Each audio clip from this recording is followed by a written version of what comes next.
Chapter 1739. Bah. This was Yi Qianqian's boyfriend. No matter what, she couldn't steal her best friend's boyfriend. Fong Tong Tong slapped her face and shook her head forcefully. She took a deep breath and muttered to herself, "Wake up.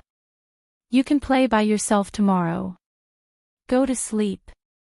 With that, Fong Tong Tong wrapped herself in the blanket and lay down. However, she couldn't help but open her eyes and look at her surroundings.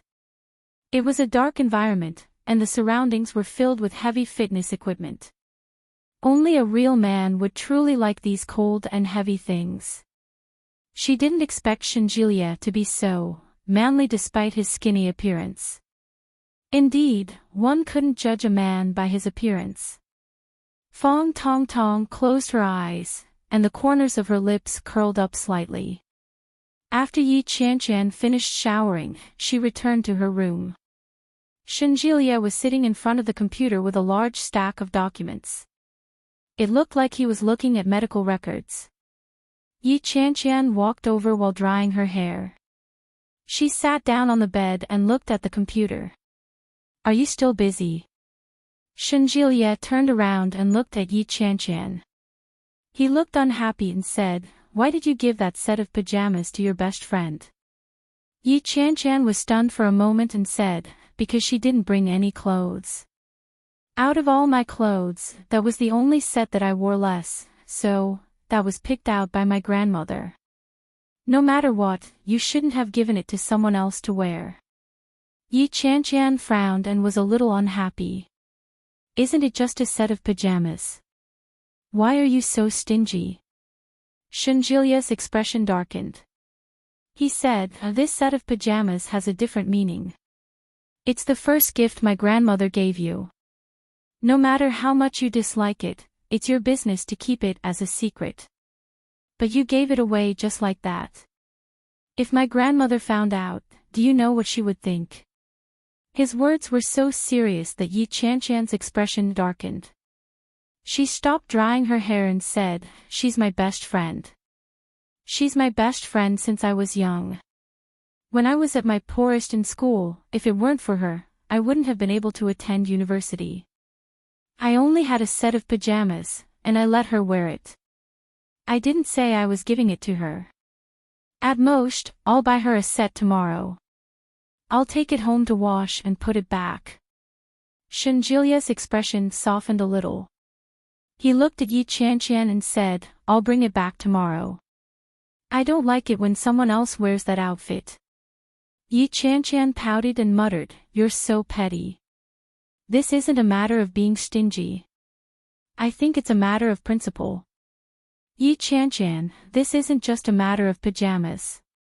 Shenjilia's tone was a little heavy. He looked at Yi Qianqian with disappointment. She placed her hands on her hips and retorted, "What kind of problem is that? It's just a small matter. You're a man. Why are you being so calculative? I already said that I'll get it back. What else do you want? These are the pajamas I gave you. You can give them away, but what about next time?" Shenjilia gritted his teeth in anger. "If she asks for something else next time, can you deliver it to her?" Chapter 1740. Shenjilia found it a little ridiculous and laughed. "She didn't take any credit for the fact that I'm with you." Yi Qianqian was exasperated. She flung her hair towel and said, "You don't understand at all. Do you know why she's my best friend?" Shenjilia raised his eyebrows and looked eager to hear more. "When I was a freshman, my grandmother was in poor health. My father and grandfather took out all their savings to treat her. At that time, we had nothing at home. Half a semester had passed, and my father couldn't afford to pay for my living expenses. It was Fong Tong Tong who provided for me." Shenjilia was silent. "At that time, I couldn't even afford to eat. I had to work part-time while attending school. I had to send some of the money back home. At that time, I was so hungry that I developed stomach problems. I couldn't take it anymore and almost dropped out of school. It was Tong Tong who gave me $200 to eat properly. In the second semester, she even lent me the money she earned from her part-time job to pay for my tuition. Yi Qianqian felt a little sad when she said that. She looked at Shenjilia and continued, if it weren't for Tong Tong, would have dropped out of school. If I had dropped out of school, I wouldn't have found a job in Oya right after graduation. I wouldn't have met Lily, and I wouldn't have met you. So, it's all thanks to Tong Tong that we're together now. Shenjilia was even more silent after listening to this series of karma. When Yi Qianqian saw his reaction, she continued, Tong Tong is really good to me. I've always treated her as my best friend. All these years, she's been at home, and we've been apart more than together. I haven't had the chance to repay her. It's just a pair of pajamas. Don't be angry, okay? Shenjilia couldn't get angry even if he wanted to. He looked at Yi Qianqian and pursed his lips. When you went to Venice, you brought a bunch of gifts for her, right? Yeah. Actually, I wanted to ask her to go with me on the trip to Venice. I didn't expect that I'd sprain my ankle, so I couldn't go. The ticket expired. Then why didn't she come to visit you when you injured your ankle? She was busy at the shop. How could she have the time to visit me? I told her not to. So, she's not busy now. Yi Qianqian immediately shut her mouth and was speechless. Shenjilia sighed helplessly. I've never believed in such things. What? Fate. This is fate. Even if Fong Tong Tong didn't help you back then, I believe that we would have met in other ways. But that's how things are now. Do you dare to say that this isn't Tong Tong's credit? This is fate. This is fate. There's no such thing as a credit to anyone. Shenjilia didn't think much of it. Everything that happens is destined. Don't dwell too much on the past. People change. She looked at Shenjilia and said angrily, forget it. I'm going to blow dry my hair. I can't be bothered to talk to you. Shenjilia didn't say another word. He turned off the computer and crawled under the covers. When Yi Qianqian came in, he hugged her. When Yi Qianqian felt his arms around her, she knew that he was up to no good again. He twisted his body and said softly, there's someone else here. Don't mess around. Shenjilia closed his eyes and wrapped his legs around her. Sleep. Yi Qianqian was exhausted and soon fell asleep. Chapter 1741. The next day, Yi Qianqian returned home after a day of work, but old Shen was not home. Fong Tong Tong was not home either. Yi Qianqian raced against time to finish her work, only to come home to an empty house. She called Shenjilia. The moment the call connected, she heard voices coming from the other end of the line. Hello. You're not back yet. Yi Qianqian's voice carried a hint of coquettishness. I thought I could have dinner when I got back. Yeah, I have to work overtime today. There's a patient who isn't in good condition. I'm a little busy, so I forgot to tell you. Go out with your bestie to eat. Oh, okay. Take care and come back early. Okay. Yi Qianqian hung up the phone and called Fong Tong Tong.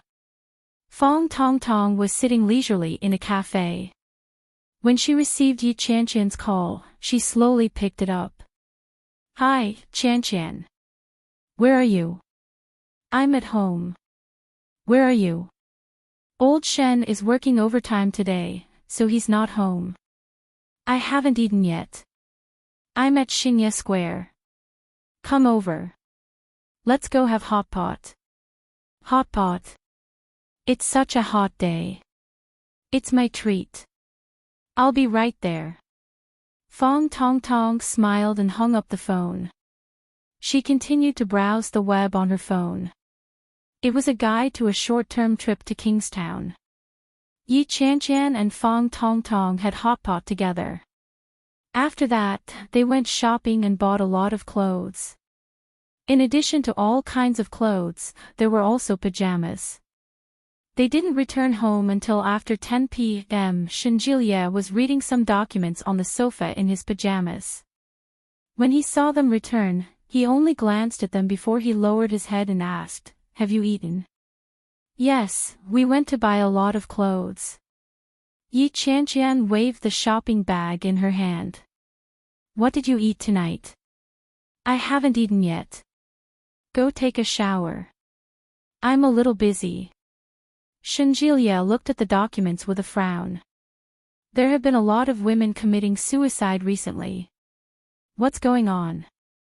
Fang Tongtong was a little curious. She placed the shopping bag on the sofa and sat down to look at Shenjilie. Yi Qianqian glanced at him. After she closed the door, she asked, "How busy are you?" "You haven't eaten yet. Let me cook you a bowl of noodles." "Okay.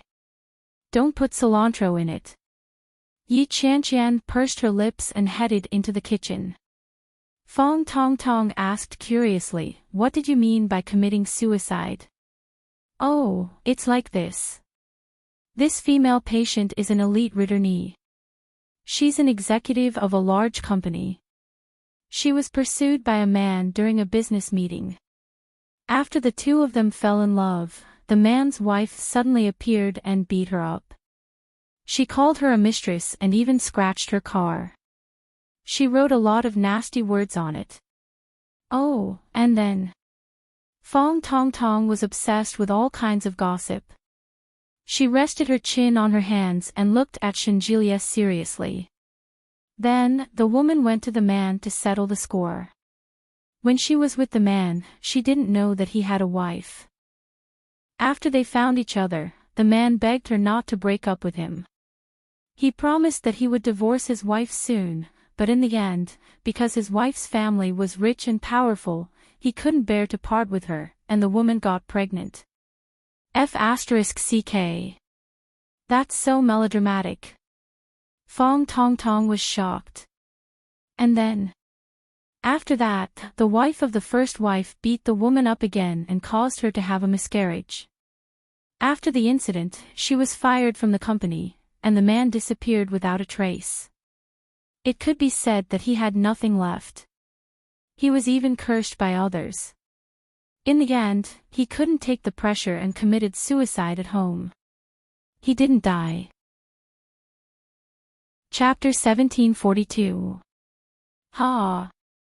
What's your rank in your hospital? From his tone, it sounded like he was at a very high rank. Shenjilie replied without even lifting his head, "Department Director."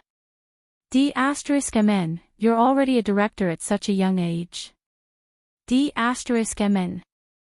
Fang Tongtong looked like she was about to collapse. That can't be. Aren't directors usually in their 40s or 50s? You're such a young director. Are you serious? When Shenjilie heard that, he chuckled and said, "Didn't Qianqian tell you?" Of course not. She didn't even say a word. Look at how well she hid you. She didn't even tell me about such a big thing. Sigh. Yi Qianqian had just put the noodles into the pot. When she heard that, she felt a little smug and said, "I'll just keep it to myself." Why should I tell you? Will this patient be difficult to handle? A little. He's having a mental breakdown. Based on his recent situation, he's showing signs of schizophrenia. If he doesn't handle it properly, he might just go crazy. Shenjilie was a little sympathetic. There are too many scumbags in this world. Exactly. There are too many scumbags. Fang Tongtong was also indignant. If only all the men in this world were like you. You can't say that. If everyone was like me, how could they highlight my excellence? Shenjilie did not hold back at all. Yi Qianqian heard him from inside and snorted. Shameless. Can't you be a little more humble? There's no use in being humble. The halo of a genius like me can't be suppressed just because I'm humble. Pfft.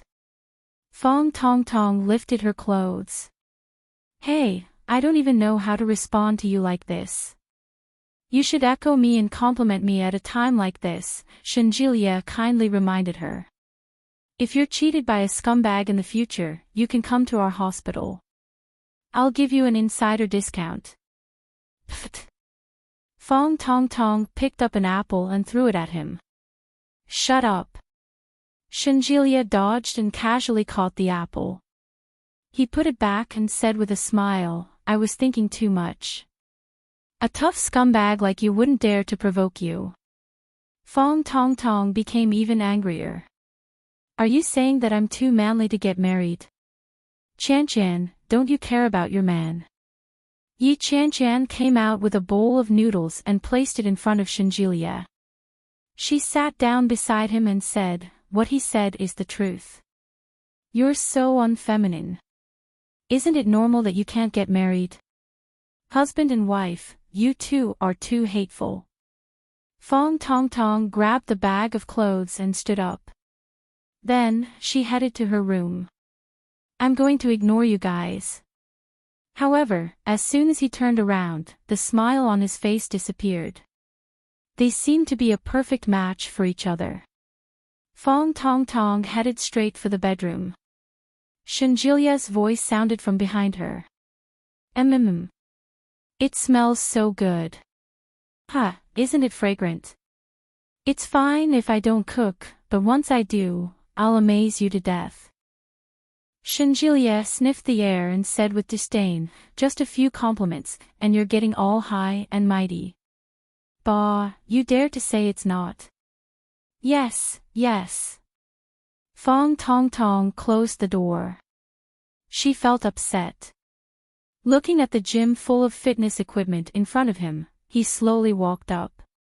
Over the next 2 days, Shanjilia was as busy as a bee. Fong Tong Tong went to play on her own during the day.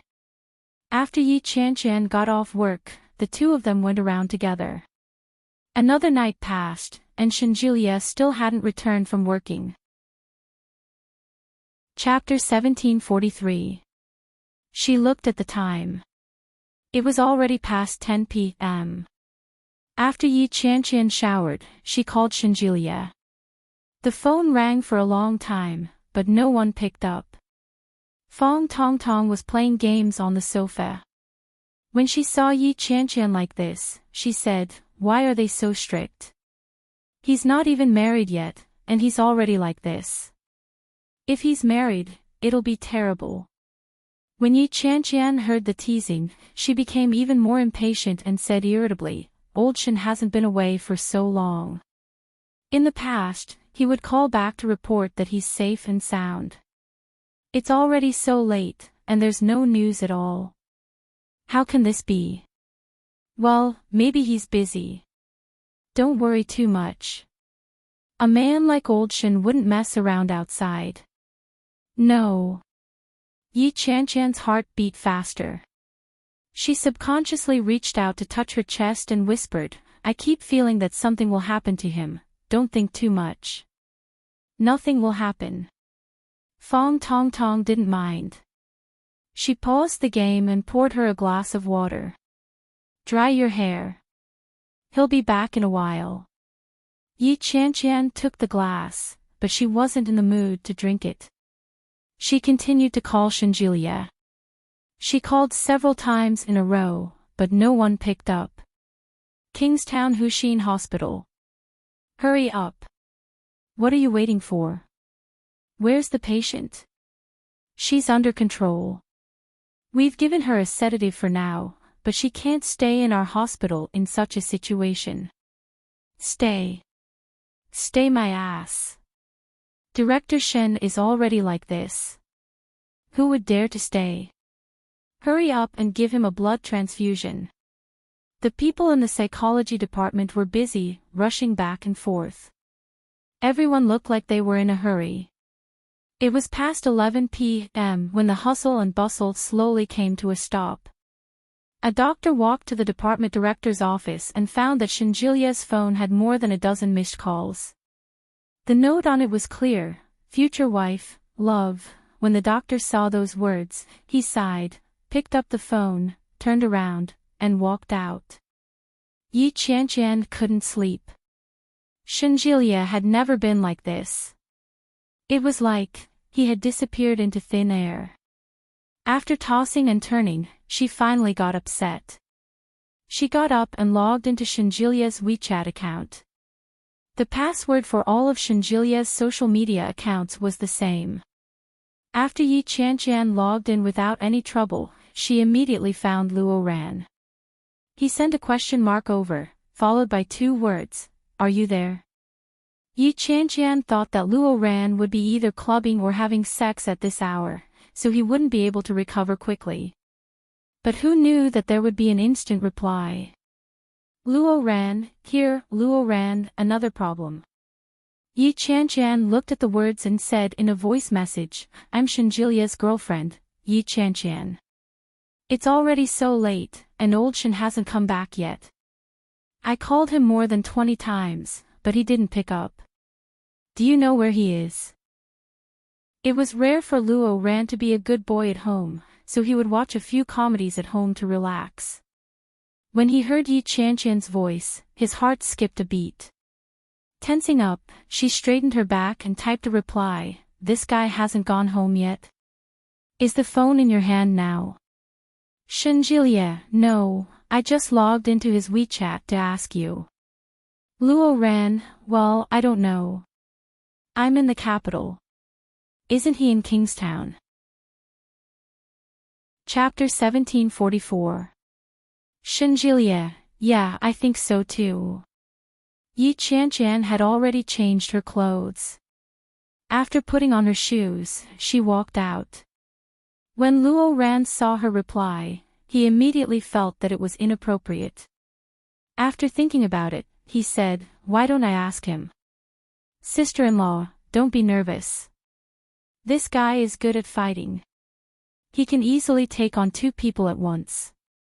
Don't worry." When Yi Qianqian heard that, she didn't feel at ease. She thought about the female patient he mentioned a few days ago who was likely to go crazy. What if that woman really went crazy? A madman doesn't need to bear legal responsibility for killing someone. The more Yi Qianqian thought about it, the more scared she became. She picked up her bag and opened the door. Fong Tong Tong saw her and asked, "Where are you going?" "I'm going to look for old Shin." He's a man. What are you worried about?" "He just came back a little late. If you find him and he's fine, he might even say that you're too strict with him. Then it'll be awkward." Fong Tong Tong stood up. "If he's at a party, he'll definitely be laughed at by his friends. How will he face the world then?" Yi Qianqian didn't stop in her tracks. At that moment, her phone suddenly vibrated. It was a phone call. The caller was Shinjilia. Yi Qianqian quickly picked up the phone. "Hello?" "Yeah." It was Shinjilia's voice. Yi Qianqian breathed a sigh of relief and shouted anxiously, "Where are you?" "Ah." Shinjilia looked like he had just woken up from a dream and said, "I got off work early today. My colleagues dragged me out for a drink. I got drunk, so I didn't answer the phone." Yi Qianqian had been worried for so long, but this was the answer she had been waiting for. She suddenly felt that her worries were unnecessary. Gritting her teeth, Yi Qianqian slammed the half-open door shut and said, "I'll drink you to death." "Where are you?" "I'll pick you up." "There's no need. I'm resting at my colleague's house." "Oh, right. I have to go back to my hometown in the capital tomorrow. Something happened with my brother. I have to go back as soon as possible." "Shinluoan." "Yeah," Shinjilia replied faintly. His voice sounded a little weak. When Yi Qianqian heard that, she knew that he had drunk too much and wasn't in a good state. She was a little annoyed, but there was nothing she could do about it. She asked, "What time is your flight tomorrow? I'll pack your luggage and send it over." "Where's your colleague's house?" "It's fine. It's a male colleague. If you don't believe me, I'll let him answer the phone." As he spoke, there was a soft noise coming from the other end. No, she just wanted to see him. It had been a whole night, and her heart was still hanging in the air, feeling very uncomfortable. Yi Qianqian swallowed the words that were on the tip of her tongue. "Sister-in-law, nice to meet you.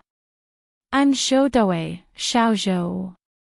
Mr. Shen had dinner at my house and we drank a little too much. It's late now and Mr. Shen is not in a good state. We have to catch a plane back to the capital tomorrow morning. It's better to rest at my place." Xiao Zhou sounded rather sober.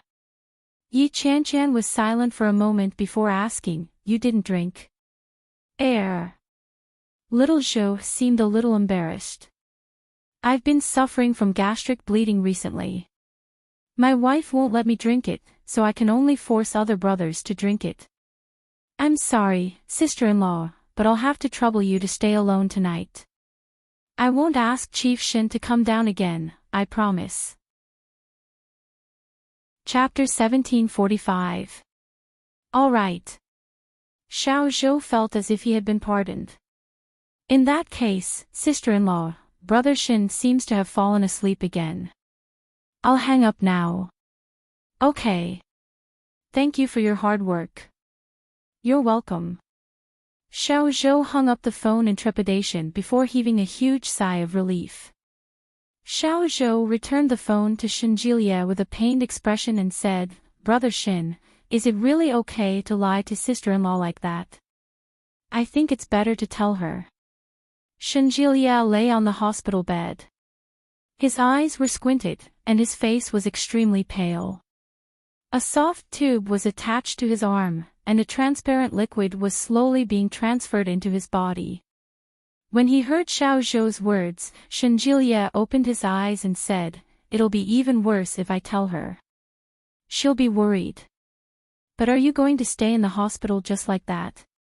With your injuries, you'll need to stay here for at least some time. It won't do if you don't have a woman to take care of you." "It's fine. Go back to work. I can take care of it myself." Xiao Zhou panicked when he heard that. "What can you take care of? That's such a big wound, and you've lost so much blood. It's good enough that you're still alive. How are you going to survive? You might not even be able to use your arm for the rest of your life. If you don't take good care of it, we'll see who gets the short end of the stick in the future. It's my bad luck to have such a patient." Shin Jilie smiled bitterly as he looked at his arm, which had more than 10 stitches. "Where's the woman?" Sigh. "She's been sedated and locked up for the time being. But how did she end up like this all of a sudden? It can't be, Dr. Shin." Shin Jilie took a deep breath and said, "Give me some water." Xiao Zhou pouted, but he had no choice but to obediently pour some water. Shin Jilie continued, "She said that I looked like her ex-boyfriend and wanted me to compensate her for the loss of her youth. She even told me to die with her. I'm so handsome, so how could I die with her? What a waste. So, I resolutely resisted. She had a mental breakdown. After she smashed the cup, she stabbed me several times with the shards." Xiao Zhou was both angry and amused when he heard that. But when he looked at Shin Jilie's hand, he couldn't bring himself to laugh. "You used your hand to block it." "Of course, if I didn't use my hands to block it, I would have either gone blind or had my throat slit. In any case, I would have ended up worse than this." Tisk. Xiao Zhou expressed his sympathy. A woman who has lost her mind isn't scary. The scariest thing is that this crazy woman is a Sonda fighter. "Thank you, Mr. Shin."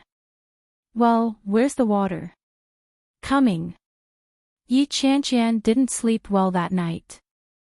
When the alarm clock rang the next day, she had only slept for a few hours. She got out of bed, washed up, and got ready to go to work. As soon as she got on the bus, she called Shanjilia. Shanjilia didn't seem to be fully awake. It rang a few times before the call was answered. "You're awake." Shanjilia sounded sleepy. When Yi Qianqian heard the voice, she yawned as well. "Yeah, I'm on the bus heading to the office." "What time is your flight?" "Ah, it's 12 o'clock at noon. I have to arrive early." "All right, remember to drink some honey water or some hangover soup. Buy some plums before you board the plane. That way, you won't feel so uncomfortable." "Yes." "All right, go to sleep. When will you be back?" "In a few days. I'll call you when I'm back." "Okay. Go to sleep." "Okay." Shanjilia replied in a low voice. Just as Yi Qianqian was about to hang up, Shanjilia suddenly said, "Qianqian." "Yes. I love you." Chapter 1746. The corners of her lips curled up, but she said, "Why do you have so much to say?" "I'm hanging up." After hanging up, Yi Qianqian's drowsiness was swept away. She looked at the traffic jam in front of her and instantly felt more pleasing to the eye. Perhaps this was the power of love. After hanging up, Shanjilia pressed the lock screen. The screensaver showed Yi Qianqian's beautiful and exquisite face. It made people feel relaxed and happy. The door to the ward opened, and Xiao Zhou walked in with a thermos. When he saw the smile on Shanjilia's face, he teased, "Hey, hey, hey. What are you looking at? You look so happy. Are you looking at sister-in-law?" Shanjilia put down his phone and wiped the smile off his face. He looked at Xiao Zhou and raised his eyebrows. "You're early. It's getting late. Everyone in the hospital is already at work. I specially checked in before coming over. Come, have some porridge. I haven't brushed my teeth yet. Come, help me up." Shanjilia's hand was hurting badly. He was alone in the ward, and even going to the bathroom was a little difficult. Now that someone was around, he naturally had to do his job properly. Xiao Zhou was on good terms with Shanjilia. When he saw Shanjilia like this, he sighed and said, "Why don't you come clean with sister-in-law? You can't go on like this. Your hand needs to be monitored. You can't be careless. It's fine. If she sees this, she'll despise me." Shanjilia sighed. His heart ached. From the beginning, he had been pestering Yi Qianqian. Yi Qianqian had never thought of marrying him. If she knew that he was in this state, how would she react? Xiao Zhou could tell that Shanjilia didn't seem to be joking. He laughed and said, "How could that be? Sister-in-law would feel bad for her own man. How can a woman not feel bad for him?" Shanjilia sat up with help. When he heard Xiao Zhou's words, he was silent for a moment before saying, "She's not the same. There's nothing different. Women are all like that, especially since you've lived with her for so long. Maybe she already sees you as her husband. Even if you're disabled, a woman can't despise you. You'd better ask sister-in-law to take care of you. I'm busy with work. I'm afraid that if something happens, I won't be able to take care of you. Go away. I'm a doctor after all. I know common sense. If you still can't do it, I'll press the nursing light. Go back to your work. I'll be fine." "That won't do. Why don't I go to your house and pack some clothes to change into? We still have to observe for a while. We can't just wear this, right? Go buy a few. Don't go back. Don't tell my woman." Little Zhou was speechless. He opened the congee to cool and walked out. Fong Tong Tong was alone in Yi Qianqian's house. She was bored. Shenjilia had been out on his own for several days. His days were getting more and more boring with each passing day, and Shenjilia didn't even come home. Why not just return to Cloud Town? Fong Tong Tong packed her clothes and bought a suitcase. Then, she packed all her belongings together. She came empty-handed and returned with a load. When she was packing, she saw a business card on the table in the living room.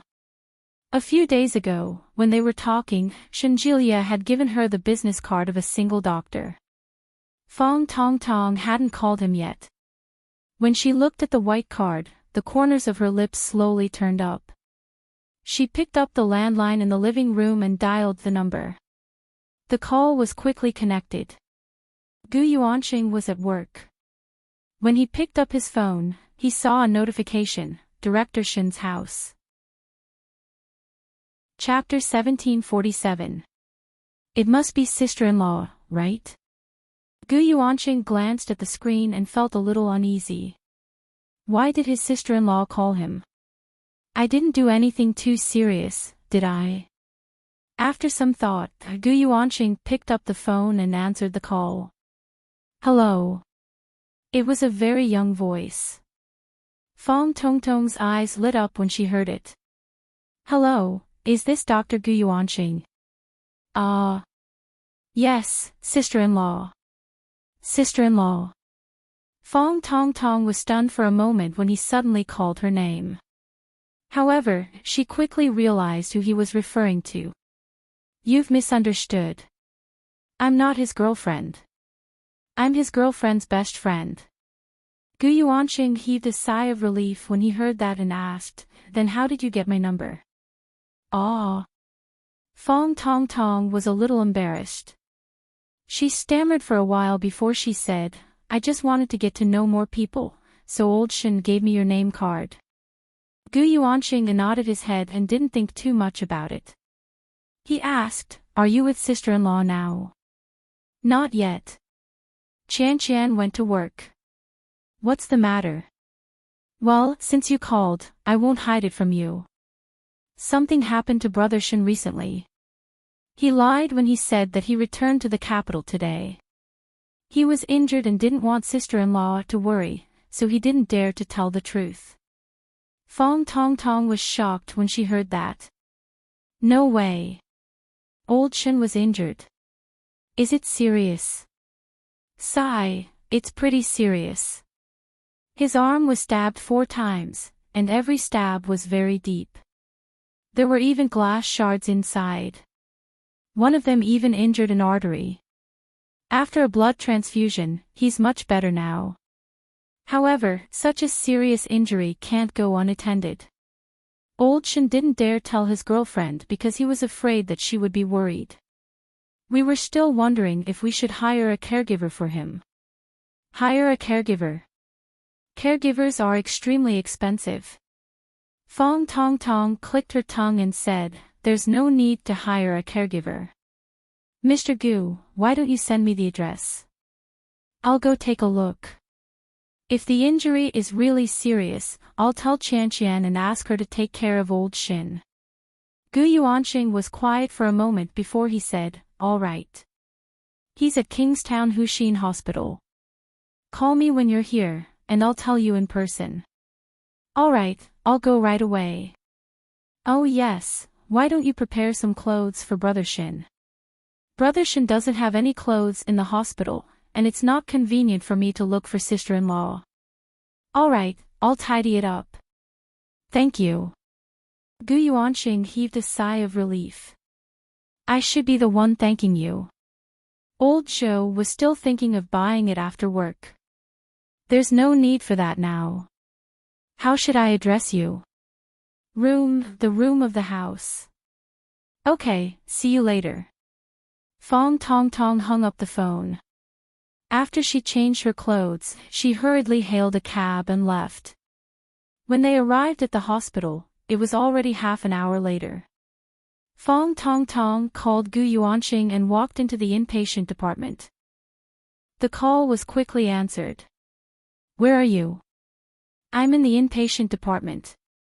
Hey, I think I saw you. Are you wearing a white dress with long black hair and carrying a black bag? Yes. Fong Tong Tong looked around and finally saw a young man wearing glasses at the end of the corridor. He was quite tall, and his face was powdered and powdered. He looked gentle and refined, and was quite tall. Chapter 1748. He was a handsome young man. Gu Yuanqing saw Fong Tong Tong and said, "Hello, I'm Gu Yuanqing." Fong Tong Tong quickly reacted and nodded. Oh. Hello, I'm Fong Tong Tong. Gu Yuanqing smiled. He looked at the black bag in her hand and said, "Is this Brother Shin's clothes? Give them to me." "Yeah, I just took them. I don't know what he usually wears. I'm just staying at his house temporarily." Fong Tong Tong handed it over. "It's okay. It's fine as long as you have them. Come with me." Gu Yuanqing brought Fong Tong Tong to Shinjilia's ward. Shinjilia was on an 4 drip. He sat on the bed and stared at his phone with a pale face. When he heard the door open, Shinjilia looked up. When he saw Fong Tong Tong, his heart almost jumped out of his chest. "Why are you here?" Shinjilia exclaimed in surprise. He quickly got up. However, just as he stood up, he sucked in a breath of cold air. Fong Tong Tong did not expect to see Shinjilia like this. She was shocked. When she saw Shinjilia's abnormally pale face, she was a little frightened. Fong Tong Tong shifted her gaze to Shinjilia's arm. His arm was wrapped tightly, and blood was still seeping out. It was obvious that the injury was serious. "How did you end up like this?" Fong Tong Tong exclaimed. "This is too tragic. If Qian saw this, she would be heartbroken." "No, I have to call Qian. Your condition is too frightening." As she spoke, Fong Tong Tong had already picked up her phone. She found Qian's number and was about to call. Shinjilia was shocked and said, No, Dr. Gu, quickly hold her down. You can't call my woman." Gu Yuanqing did not expect the lady to be so direct. She immediately picked up the phone.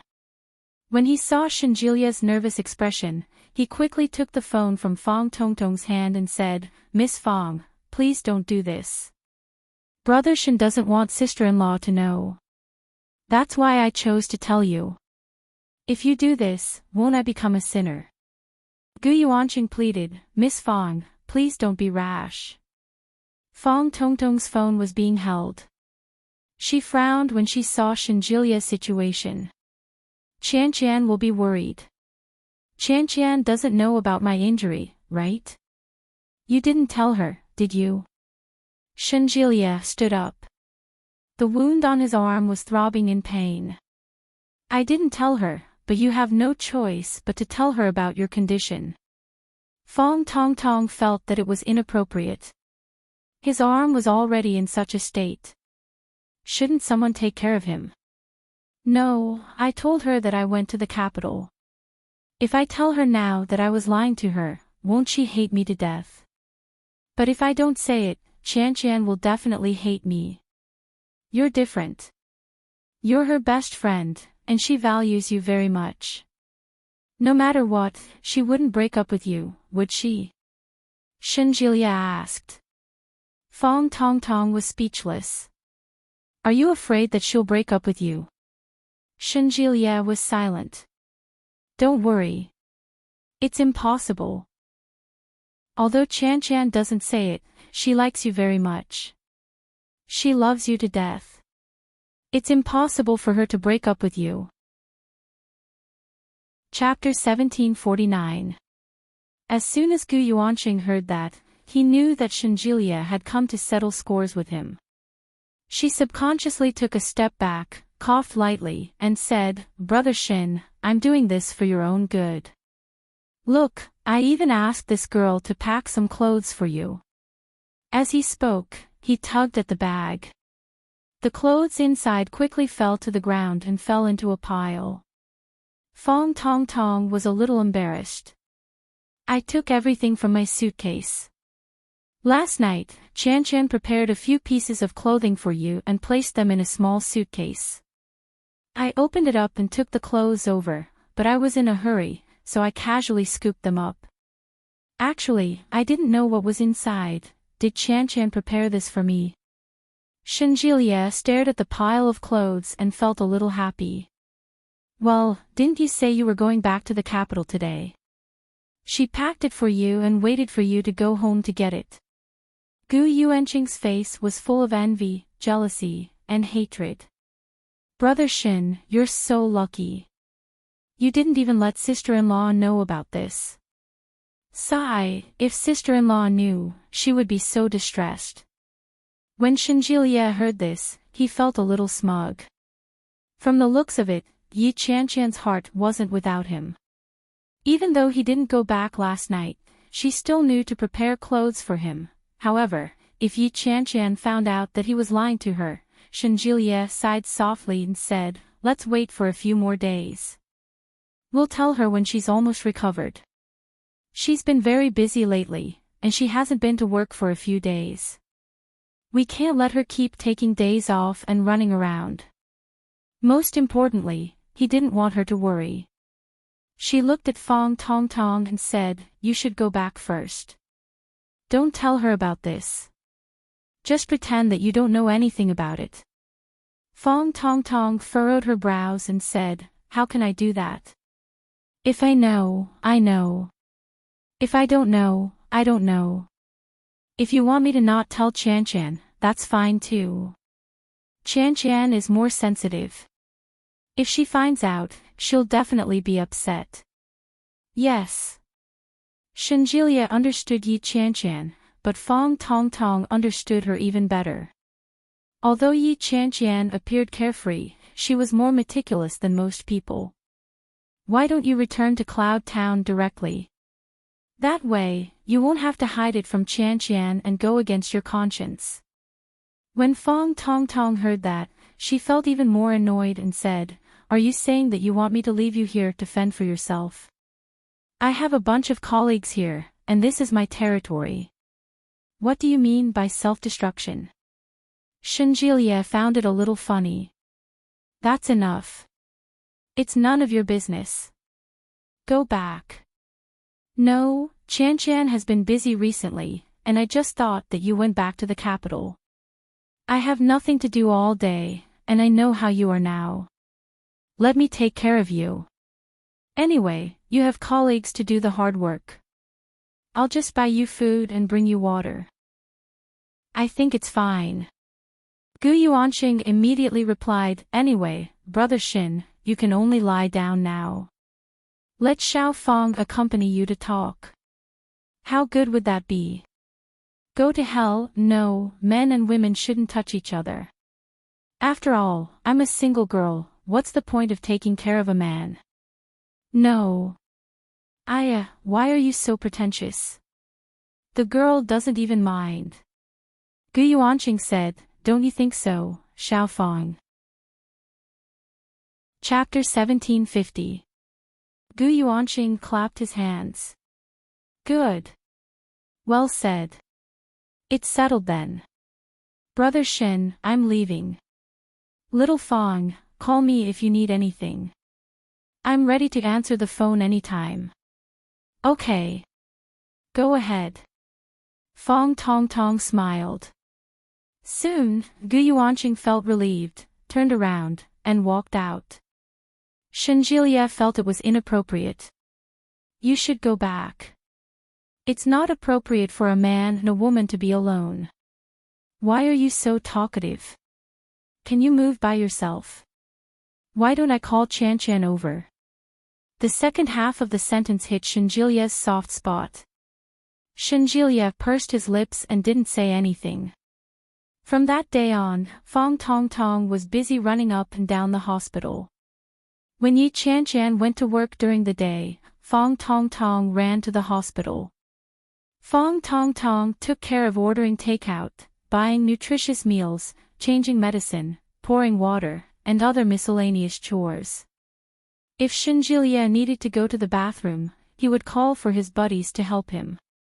Fong Tong Tong slowly returned home in the evening. This went on for 3 to 4 days in a row. It was the weekend. It was rare that Yi Qianqian didn't sleep in on the weekend. She picked up her phone and scrolled through Weibo. She couldn't bear to read anything else. She closed the page and opened her contact list. Ever since Shinjilia returned to the capital, she had called Shinjilia more than 20 times. Each call lasted no more than 10 minutes. More importantly, Yi Qianqian had been the one to make all the calls in the past 10 minutes. Shinjilia hadn't taken the initiative to call her in the past few days. The more Yi Qianqian thought about it, the more she felt that something was wrong. She sent a text message. Yi Qianqian asked, "Are you awake?" There was no reply. She looked at the time. It was 8:30 in the morning. According to Shinjilia's normal biological clock, he should be awake by now. Yi Qianqian wanted to call him, but she immediately regretted her decision before the call could go through. Yi Qianqian hung up the phone and walked out in frustration. At that moment, Fong Tong Tong walked out of the bathroom. She had changed into clothes that were suitable for going out instead of her normal pajamas. Yi Qianqian was a little surprised. "Who are you going out with?" "Ah." "Ha." Fong Tong Tong was a little embarrassed. "I'm going to meet a classmate. I haven't seen him in a long time." "Classmate? Who?" "You don't know him." "I don't know them." Yi Qianqian found it strange. "Stop fooling around. Are there any classmates you know that I don't know?" "Ahaha, that's right. Didn't you choose fewer elective courses in university? That's when I met her." "You've never seen her before." Yi Qianqian found it even stranger. "I wanted to go to the movies with you." "Is the classmate you're talking about a guy or a girl? Don't tell me you're in love." "Of course not." "Sigh, it's not that easy to fall in love." "Sigh, I'm going out." Fong Tong Tong looked a little defeated. "You should continue to catch up on sleep. You've been working overtime for so many days. Get some rest. When are you coming back? How about tonight?" "Oh. You've been coming home very late recently, and you've been spending time with your classmate. You leave early and return late, and you won't even let me see you. How dare you say that you're not dating?" Yi Qianqian's eyes were mischievous. "Tell me, who is the other party?" "Bah. Don't think too much about it. Hurry up and call your man." "Moo-ah." Fong Tong Tong put on her shoes and quickly ran off. Chapter 1751. The Ways of the World. Yi Qianqian slumped on the sofa out of boredom. She picked up her phone and clicked on the chat box with Shinjilia. Shinjilia's status on her WeChat was pinned at the top. His profile picture was of him wearing a white coat, and he looked like a proper person. She hadn't seen that face for days. She flipped through their chat history. Suddenly, her phone vibrated, and a new message came in. It was from WeChat. It was from Shinjilia. Shinjilia's message was a little strange. It was a few words. "Have you seen the stars?" Yi Qianqian blinked her eyes in confusion. Sisai, colon. Shinjilia. Sisai, yes, I have. Shinjilia, have you seen a 5-pointed star? Sisai, picture. Yi Qianqian drew a 5-pointed star and sent it over with a cheeky emoticon. Shinjilia, have you seen a 4-pointed star? Sisai, air. Are there stars with 4 corners? Shinjilia, I miss you. At the same time that the message was sent, many four-pointed stars fell from WeChat, glittering with golden light. Yi Chanchan's heart warmed when she saw it, and she chuckled. She opened the video call and made the call. However, Shenjilia immediately rejected the call as soon as it was made. Shenjilia's reply came immediately, "It's not convenient. The elders are talking." "Sisai, your elders are talking, and you have the nerve to be daydreaming in front of them. Are you tired of living?" "Shenjilia, it doesn't matter. As long as you don't do it openly. I'm handsome, so I have special privileges." "Sisai. Are you shameless?" Shenjilia, hahaha. "Sisai, when are you coming back?" "Sisai, I miss you, too." "Sisai, Tong Tong might be going back in a few days. Come back soon." Shenjilia's heart warmed when he saw Yi Chanchan's words. She said that she missed him, too.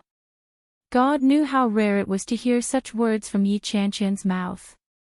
However, looking at the water still dripping from his hand, he said, "I'm afraid it'll take a few more days. I won't be back so soon."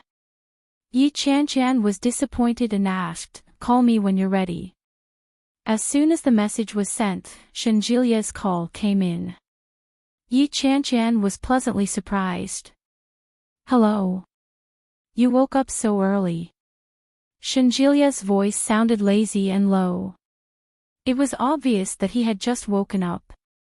When she heard the voice, Yi Chanchan felt a rush of heat in her heart. She became restless. Aren't you the elder talking?" "I said I had a stomachache, so I ran out." Shenjilia said this calmly. "Life has been tough lately. I've been under pressure every day." Sigh. "Okay, then I'll talk to old Shen." "Thank you, comrade Little Goo." A loud female voice, a classic and familiar loud voice. Shenjilia's heart skipped a beat. He was caught off guard when the door to the ward was opened. His beloved Fong Tongtong's voice was especially jarring. Shenjilia subconsciously plugged his phone's microphone, but the moment he did so, Fong Tongtong's voice was cut off again. Fong Tongtong walked in with 2 sets of breakfast in her hands. Her eyes were fixed on Shenjilia. When she saw the phone in Shenjilia's hand, she was immediately shocked. She stammered, You're on the phone." Chapter 1752. Yi Chanchan's curious voice drifted over. Shenjilia's heart was in his throat.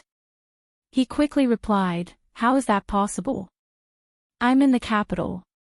By the way, what has Tong Tong been up to recently?" Yi Chanchan smiled. "Yes, how could that be possible? Shenjilia was in the capital, and Fong Tong Tong was still in Kingstown." When she heard that, Yi Chanchan tucked her hair behind her ear. She couldn't hide the smile on her lips as she said, "She seems to be in a relationship recently. She's always happy when she goes out every day. When she comes back, she's already had her meal. I've been eating alone recently. Fortunately, this long-time bachelor is finally going to get rid of her single status." Sigh, I can finally breathe a sigh of relief. As Shenjilia listened, his eyes fell on Fong Tong Tong. The more he listened, the more guilty he felt. If Yi Chanchan found out that Fong Tong Tong had nothing to do in the hospital recently, what would she think? Shenjilia suddenly regretted it. Yi Chanchan stayed with Fong Tong Tong every day. They ate and lived together. It was hard to guarantee that Fong Tong Tong wouldn't give herself away. Although there was nothing between them, Yi Chanchan's tone made it clear that Fong Tong Tong had been in a relationship recently. If Yi Chanchan found out that Fong Tong Tong's boyfriend was actually Shenjilia, wouldn't that be bad? "What are you doing?" Yi Chanchan asked when she saw that Shenjilia was not speaking. Shenjilia immediately snapped back to reality. He laughed and said, "Nothing. My grandmother was talking to me just now. Remember to eat on time when I'm not around." "Have you been busy at work recently?" "Yeah, I've been crazy busy. There's a lot of things that have been backlogged, and I have to deal with all of them. Yesterday was Friday, and I worked overtime until 10 o'clock at night. Fortunately, Tong Tong had already had her meal when she came back. Otherwise, my heart would be filled with guilt." "You." Shenjilia felt his heart ache. Yi Qianqian's mouth was sometimes unforgiving, but Shenjilia knew that she was just a tough mouth. Deep down, she was kinder than anyone else. She had this kind of attractive quality, which was why he was so attracted to her. Shenjilia's heart softened, and he took a deep breath. "Don't tire yourself out. If you're too busy with work, you can ask Lily to help you. Anyway, Lily is waiting at home to give birth. She's bored all day." "That won't do. She's pregnant. If O Ming finds out, I'll be hacked to death." Shenjilia chuckled. He glanced at Fong Tong Tong, who was rooted to the spot, and said, "That's true. I'll tell you later. I'll be busy for a while." "All right." Yi Qianqian reluctantly hung up the phone. Yi Qianqian hugged the large doll on the sofa and rolled over. Her heart felt as if it had been pricked by a rusty hook. It was itchy and painful. Busy, busy, busy. Busy in Kingstown, busy back in the capital. Yi Qianqian bit the nose of the big puppy. "Are you so busy that you don't even have time to talk to me? You bastard." However, she would soon be able to see him again. The corners of Yi Qianqian's lips curled up. She turned around and picked up her phone. Fong Tong Tong put down the breakfast and carefully walked over. "Did he speak too loudly just now?" he asked with some uncertainty and apprehension on his face. Chapter 1753. When Fong Tong Tong saw Shenjilia's expression, she immediately knew what was going on. He immediately closed his eyes, put his palms together in front of his eyes, and said sincerely, I'm sorry, old Shin. I really didn't mean it. I didn't know you were on the phone. The person who called just now was Qianqian, right?" Shenjilia's expression darkened, but he didn't answer her directly. He said, "It's better if you don't come here anymore. My condition is much better now. I'll be discharged in a few days. I don't need your care anymore." Fong Tong Tong's heart skipped a beat. "How can we do that?" "No way." Shenjilia frowned when he heard that. "I can get up on my own now. I can even eat and go to the bathroom. I don't need anyone to take care of me anymore." Fong Tong Tong also realized that she might have overreacted. After a moment of silence, she said, "You might think that your condition is much better, but Xiao Gu just told me that your wound is still healing. It could reopen at any time. If it bleeds and becomes inflamed, it'll be very troublesome." Yi Qianqian looked at Fong Tong Tong. "Gu Yuanqing told you?" Fong Tong Tong nodded. "Then tell Gu Yuanqing to come in and tell me." Fong Tong Tong's expression darkened. "Don't you trust me? I came here to take care of you for the past few days because you didn't want Qianqian to know, so I didn't dare to tell her about you. Every day when I'm with her, I'm afraid that I won't be able to stop myself from telling her. Do you know how tormented I am?" Fong Tong Tong's words were direct and carried an indescribable sense of grievance. Shenjilia pursed his lips and remained silent. "I'm Qianqian's best friend. Recently, Qianqian has been as busy as a spinning top. She gets off work very late every day. However, it's the weekend these 2 days, and you can't leave someone to take care of you. I think I'd better talk to her about it." As she spoke, Fong Tong Tong had already picked up her phone and looked like she was about to make a call. Shenjilia's expression darkened. Are you threatening me? How is this a threat? It's only right for your girlfriend to take care of you, but Chan has been so busy lately, and you're afraid that she'll tire herself out. As Chan's best friend, I have no choice but to help. Because of your request, I'm stuck in the middle, and now I'm being chased away by you. What the F***ck, as Fong Tong Tong spoke, her eyes reddened. Turning around, he said, forget it. It's the weekend anyway. Go and call her over yourself. These words, Shenjilia felt a headache coming on. He raised his hand and shouted, wait a minute. Why are you looking for Chan now? I already told her that I'm in the capital. Aren't you trying to slap me in the face? Then what should I do? You won't let me stay here, and you can't be alone here. If you get infected by yourself, it'll be fatal. Do you want me to watch my best friend's boyfriend die in front of me? Shenjilia was speechless. He could only feel the pain from the wound on his arm. Forget it, I'm hungry. What did you buy? Fong Tongtong's back was facing Shenjilia, and the corners of her lips curled up. But he quickly restrained himself, turned around, and opened the lunchbox he had just bought, and said, light porridge. Shenjilia had asked Gu Yuanxing about it, and it was indeed Gu Yuanxing who had said that. This was because the possibility of infection had been greatly reduced. Now, the probability had become very, very small, but they still had to be prepared. Chapter 1754. However, time seemed to be crawling at a snail's pace. On Sunday, Yi Chan slept the entire day at home. When she woke up, it was already evening. The dim light in the surroundings made everything look like it was covered with a layer of gray veil. The lights in the house weren't turned on, and Fong Tong Tong hadn't returned yet. Yi Chan looked at everything in front of her, and waves of emptiness assaulted her heart. Inexplicably, she felt as if she had been abandoned by the entire world. Loneliness, solitude, her heart ached. Yi Chan reached for her phone and looked at the time. It was 7:00 in the evening. Yi Chan tapped on her contact list and immediately dialed the number that she was extremely familiar with. The call was quickly picked up. There was a burst of noise before Shenjilia's voice could be heard.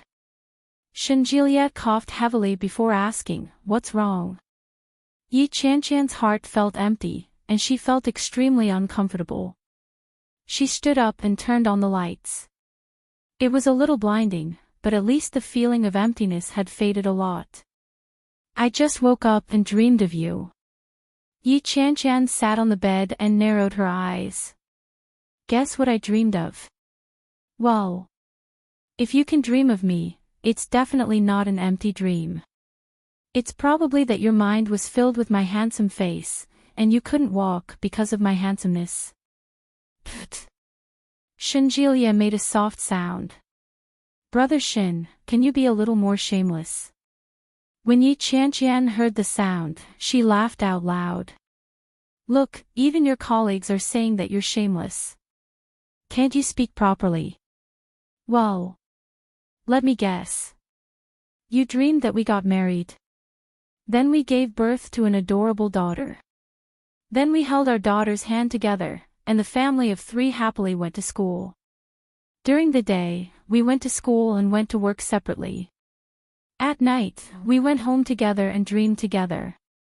Yi Chan's heart warmed, but she still retorted, that's called daydreaming. I really did have that kind of dream. After Shenjilia said that, he immediately realized what was going on. What did you dream of just now? I dreamed that we broke up. Then, you went around crying, telling everyone that I had dumped you and that I was fooling around outside. I went around saying that it wasn't me, it wasn't me. As Yi Chan spoke, she chuckled. But you kept slandering me. You said that I cheated on you and that I had another man outside. Then, my reputation was ruined. Everyone was spitting on me. Then, I woke up in shock. Shinjilia was silent for a moment before he said, "That's what you call daydreaming. You can't even dream about breaking up with me. I'll go." Yi Qianqian felt much more at ease after hearing his words. Her stomach growled, and she immediately said, "I'm hungry. I'm going to eat. Bye." Hello. Shinjilia wanted to say something else, but Yi Qianqian had already hung up. Yi Qianqian's lips curled up in a good mood. She tossed her phone aside and went outside to cook some noodles for herself. However, he immediately regained his senses.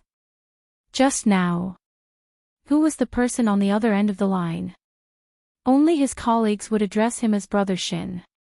That was why she said it was his colleague. But, wasn't Shinjilia supposed to be at home in the capital? Why didn't Shinjilia refute her? Before Yi Qianqian could figure it out, the door opened. Fong Tongtong walked in with a tired expression. When she saw Yi Qianqian, she greeted her and said, "Hi." "Yeah, I'm cooking noodles. Have you eaten?" "I have." Chapter 1755. There was a hint of ambiguity in Yi Qianqian's words. When Fong Tongtong saw it, she felt a little guilty. She averted her eyes, not daring to meet Yi Qianqian's eyes. She said bashfully, "What little boyfriend? There's nothing like that." "Nothing." Yi Qianqian leaned over. "Why are you blushing if there's nothing like that?" Wow, Fong Tongtong actually knows how to be shy. "Quick, tell me, what kind of person is that man? Is he handsome?" Fong Tongtong felt even more uneasy. She turned her head away and said, "Don't overthink it. He's not a man." "Ha! If he's not a man, you leave early and return late every day." Yi Qianqian clearly did not believe her. TSK, when Fong Tongtong saw Yi Qianqian skillfully cooking noodles, the guilt in her heart lessened a little. "But I really didn't expect that you would get into a relationship so soon after coming to Kingstown. You'll have to come to Kingstown more often in the future." Yi Qianqian extinguished the fire and sat down on the sofa with the noodles. Fong Tongtong looked at her. Her heart was beating a little fast. She sat down in front of Yi Qianqian and said, "Actually, I'm not going on a date recently. He was injured, so I went to the hospital to take care of him." "Injured? What happened?" "It was a work injury. I'm not too sure about the details, but the injury was pretty serious. He had to get 12 stitches on his arm, and his artery was injured. He's still in the hospital after a blood transfusion." Yi Qianqian gasped. "That can't be. Is his hand all right?" "It's fine. Fortunately, it didn't hurt his nerves. As long as he recuperates, his hand will be fine." Fong Tongtong looked at Yi Qianqian and smiled. "He's much better now." "That's good. That's good. But what kind of job is this? It's too dangerous." His hand was perfectly fine, and it ended up like this. His life might be in danger in the future. Yi Qianqian was frightened when she heard that. You have to make a good choice when it comes to marriage. Tell him to quit when he's better. Fong Tongtong laughed. It's just an exception. It's not as dangerous as it is every day. This job is still very stable. What do you do? Doctor, haven't the doctor-patient relationship been a little tense lately? I can't help it even if I bump into them occasionally. Fong Tongtong shrugged. Doctor. What a coincidence. Haha. Old Shen is also a doctor, but he's a psychiatrist. He's nothing compared to those doctors who can save lives with a knife. Bring me to meet him if there's a chance. Yi Qianqian was surprised. Yeah. Fong Tong Tong felt a little guilty and lowered her head. I'll bring him home when he's better. Great, what does he look like? He looks good when he smiles. His teeth are very neat, and he loves to smile. He's also very tall and has fair skin, but he's very masculine. He likes to work out, and he's healthy, sunny, and handsome. Fong Tongtong's face was filled with fascination when she talked about this person. Yi Qianqian looked at her with a mischievous glint in her eyes. It looks like you've really fallen for him this time. A man that you like must be very outstanding, right? Of course, he is very, very outstanding. I like him very, very much. Ha ha ha, does she like you? Of course. Fong Tongtong's face heated up. Otherwise, it's just that I'm too busy shaving my head. It's boring. Yi Qianqian patted her on the shoulder and said, that's good. Get along well. When you get married, I'll be your bridesmaid. Chapter 1756. Yi Qianqian suddenly remembered something and quickly looked down. Oh, my noodles. As soon as she looked down, Yi Qianqian felt that the person she was describing was very similar to Shenjilia. Loved to smile and looked good when he smiled. Loved to work out and was sunny. Every single description matched perfectly with Shenjilia's. However, Yi Qianqian was immediately amused by her own thoughts. It was just a coincidence. Yi Qianqian picked up the noodles with her chopsticks and took a big bite. Fong Tong Tong stared at Yi Qianqian eating the noodles. She felt nervous and excited. It felt as if she was doing something bad. However, Fong Tong Tong was addicted to the feeling and couldn't extricate herself. Excited, after finishing her noodles, Yi Qianqian sat on the sofa and played with her phone. All she could think about was what Fong Tong Tong had just said about her little boyfriend. They were both doctors, and they looked the same. It was just a work-related injury. In the past, no matter how busy Shenjilia was, he would always report to her. However, Shenjilia suddenly told her that he was going to the capital and didn't even come back to pack his clothes. Wasn't it a little rushed? Shenjilia, Shenjilia. After dying several times in the boring puzzle game, Yi Qianqian closed the page and stared at the coffee table in a daze. Once she thought about it, Yi Qianqian couldn't stop. Some things simply couldn't stand up to any scrutiny. Once one seriously analyzed it, everything that was supposed to be logical unlogical became wrong. Yi Qianqian picked up her phone and thought about it. She decided to call Shenjilia.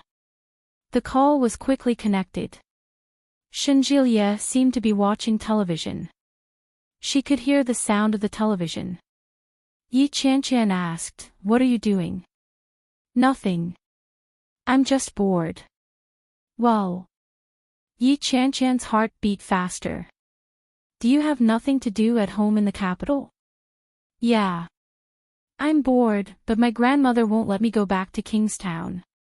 She wants me to stay for a few more days. Why don't I go to the capital to look for you?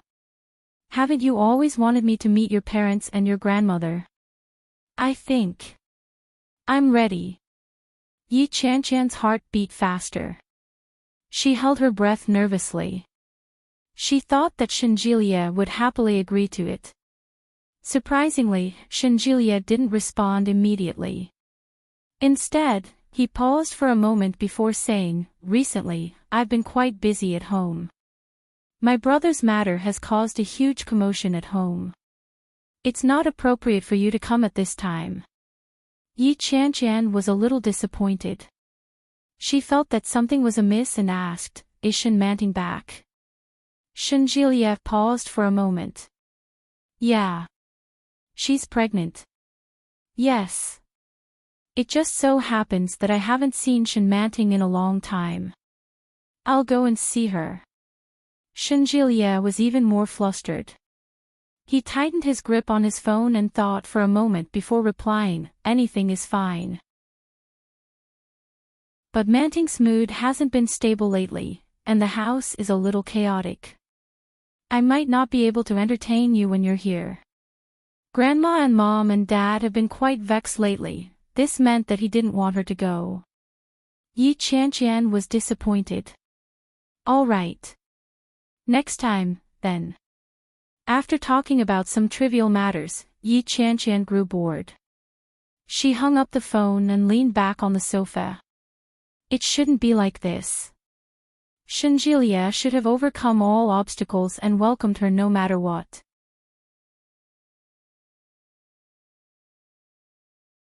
Chapter 1757. It was a sleepless night. Perhaps it was because she had slept too much during the day, or perhaps it was because of the increasingly strange thoughts in her heart, but she couldn't fall asleep no matter how hard she tossed and turned. The next day, Fong Tongtong still woke up early. When Yi Qianqian saw her putting on her shoes in the entryway, she asked, "Did you go out?" "Yeah." Fong Tongtong seemed to be in a good mood as she hummed a tune. When Yi Qianqian saw Fong Tongtong's expression, she casually asked, "Which hospital does your boyfriend work at?" "Ah." Fong Tongtong was taken aback. She suddenly felt guilty and laughed. "At a not-so-big hospital. Private enterprise." "Not really, what's your name?" Fong Tongtong didn't know what to say. She couldn't possibly say that it was Huxin Hospital, could she? He suddenly remembered the name of a hospital that he had inadvertently memorized last time and said, Fangqi Hospital. Damn, that hospital is a Class 3 Grade A hospital. How can it be a small hospital? Fong Tongtong felt a little awkward. She laughed dryly and said, "Ha. I don't really understand either. I'll be leaving first. Wait for me, I'm ready too. I have to go to work, let's go together." After Yi Qianqian was done drying the clothes, she went to her room to retrieve her bag. She put on her shoes and walked toward Fong Tongtong. Fong Tongtong looked at the time with an indecipherable expression on her face. "Let's go." The two of them got off the elevator. There was a bus stop at the entrance of the neighborhood. Yi Qianqian walked toward the bus stop and waved at Fong Tongtong. "I'm going to work." Fong Tongtong nodded and waved her hand as she hailed a taxi.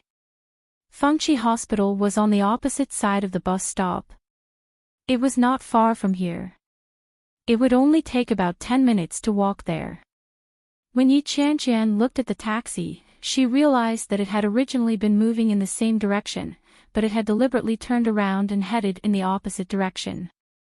Yi Qianqian frowned when she saw that. Fong Tongtong was lying to her. The doubts that had tormented her for the whole night were magnified at this moment. Yi Qianqian saw an empty car driving over from afar. She stopped it and pointed at the car that Fong Tongtong was in and said, "Follow that car." The chauffeur gave Yi Qianqian a strange look but didn't ask any questions. He quickly drove off. There were many cars coming and going during the rush hour. Yi Qianqian sent a message to her supervisor to ask for a leave of absence. After a lot of negotiation, she was finally granted her leave. Fong Tongtong's car drove further and further away. About 20 minutes later, she finally stopped. Huxin Hospital. When Yi Qianqian stopped, the sense of crisis that had been lurking in her heart suddenly rose. But it was quickly suppressed. No. It was just a coincidence. Yi Qianqian refused to believe her. She paid the taxi fare and followed Fong Tongtong's footsteps. Fong Tongtong bought breakfast at the entrance of the hospital. From the looks of it, she seemed to be very familiar with the people in the hospital. She greeted quite a few people along the way.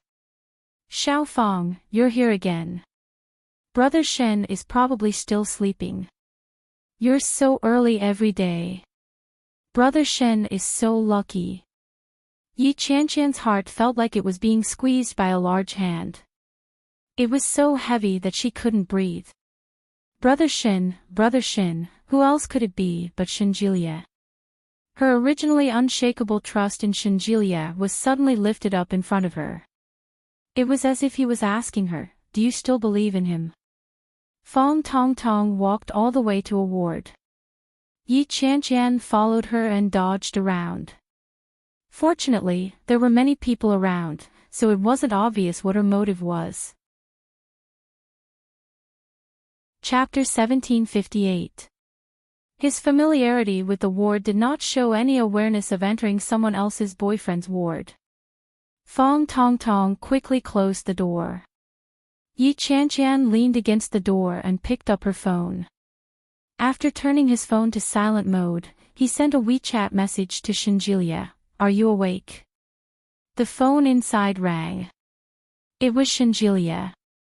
The last sliver of hope that Yi Qianqian was holding on to shattered inch by inch. His originally enthusiastic heart also cooled down inch by inch. "You're eating this again. Can't you come up with something new?" Shenjilia's voice was filled with disdain. Yi Qianqian's heart felt as if it had been struck by something. The originally bright and clean mirror instantly cracked. Her phone vibrated. It was a reply from Shenjilia. "Shenjilia, I've been woken up by my own handsomeness." Yi Qianqian gripped her phone tightly. Her throat hurt. Yi Qianqian deliberately searched for the airport's address and sent it over. "Sisai, pick me up in the afternoon. I'm coming for you." Shenjilia was inside, and when he saw the news, his body trembled. "What's wrong?" Fong Tong asked. "Qianqian wants to go to the capital to look for me." Shenjilia felt a headache coming on. "Gosh, how am I supposed to play this game?" "Sisai, I have a surprise for you, ha ha ha, aren't you in the capital?" Shenjilia, "Of course I'm in the capital. It's just that I'm overwhelmed with work at home. It's best if you don't come." "Sisai, you were the one who told me to meet your parents, and now you're telling me not to go. Are you crazy?" "Sisai, do you not want me to see your parents anymore? Have you changed your mind? Falling in love with someone else?" Shenjilia, "How is that possible? I'll have to meet my parents sooner or later, but now isn't the right time." "Sisai, then tell me clearly, is it you who won't let me go, or is it your grandma's parents who won't let me go?" Shenjilia, "It's me. I don't think the timing is right." "Sisai, why is the timing not right?" Shenjilia, "Busy at home." "Sisai, I want to hear the truth." Shenjilia, "I'm really busy." Yi Qianqian's heart sank when she read his words. Clutching his phone, he felt as if his heart was being pricked by needles. Shenjilia looked at his phone and realized that Yi Qianqian wasn't replying to him anymore. After some thought, Shenjilia called Yi Qianqian. Yi Qianqian looked at the phone and refused to answer it.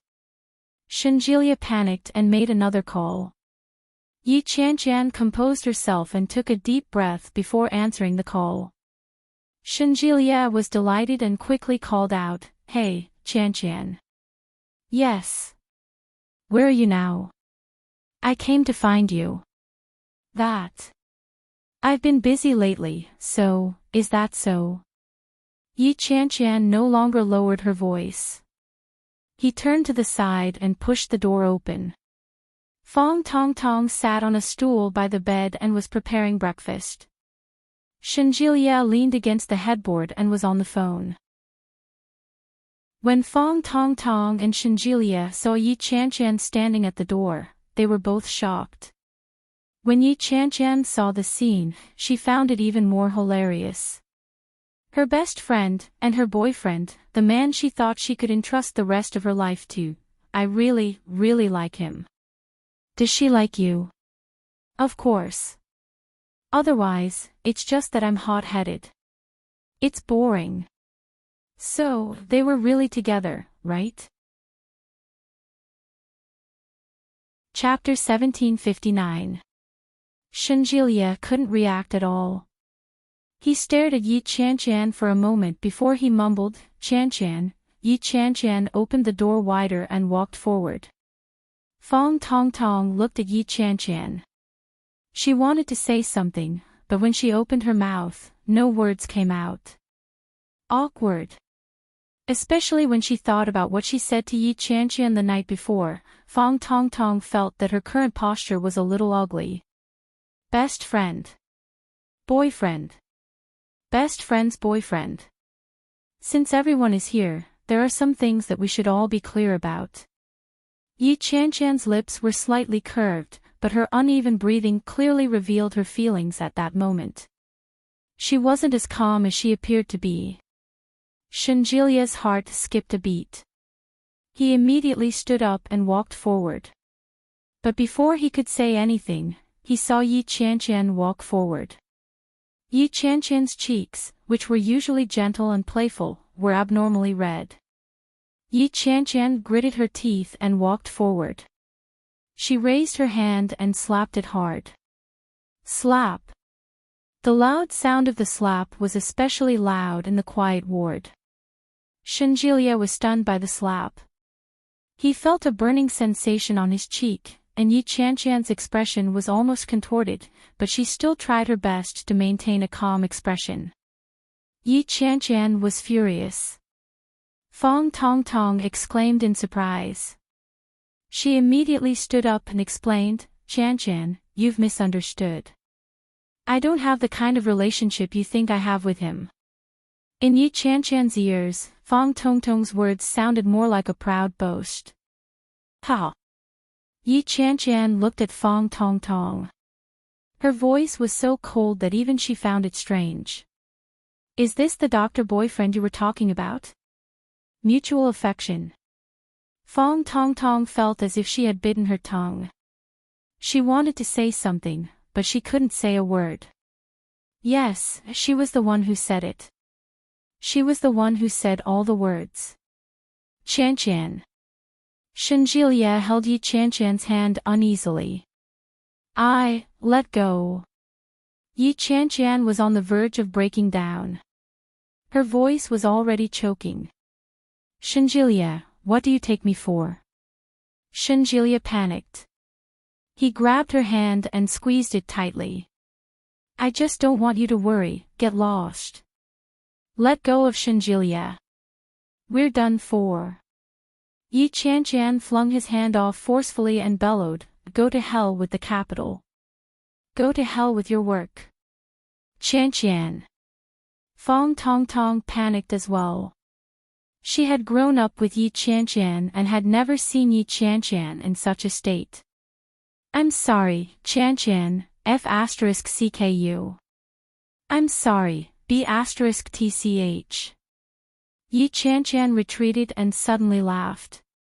"Do you like to steal from others? Fine, I'll give it to you. I don't care for such a piece of **T. Fong Tongtong's breathing quickened. She found it hard to believe that Yi Qianqian would have such a side to her. Her hysterical words fell into Shenjilia's ears. It was as if Yi Qianqian had taken a hoe and was viciously digging into his heart. Yi Qianqian. Shenjilia wanted to chase after her, but Yi Qianqian retreated as if she had seen a wild beast. Yi Qianqian's flushed face was filled with disdain. She turned around abruptly and broke into a run. Shenjilia panicked. The moment Yi Qianqian turned around, he immediately chased after her. He reached out to grab her arm and shouted, "Qianqian, Qianqian, it's not what you think it is. A few days ago, Chapter 1760. Everyone turned to look at her.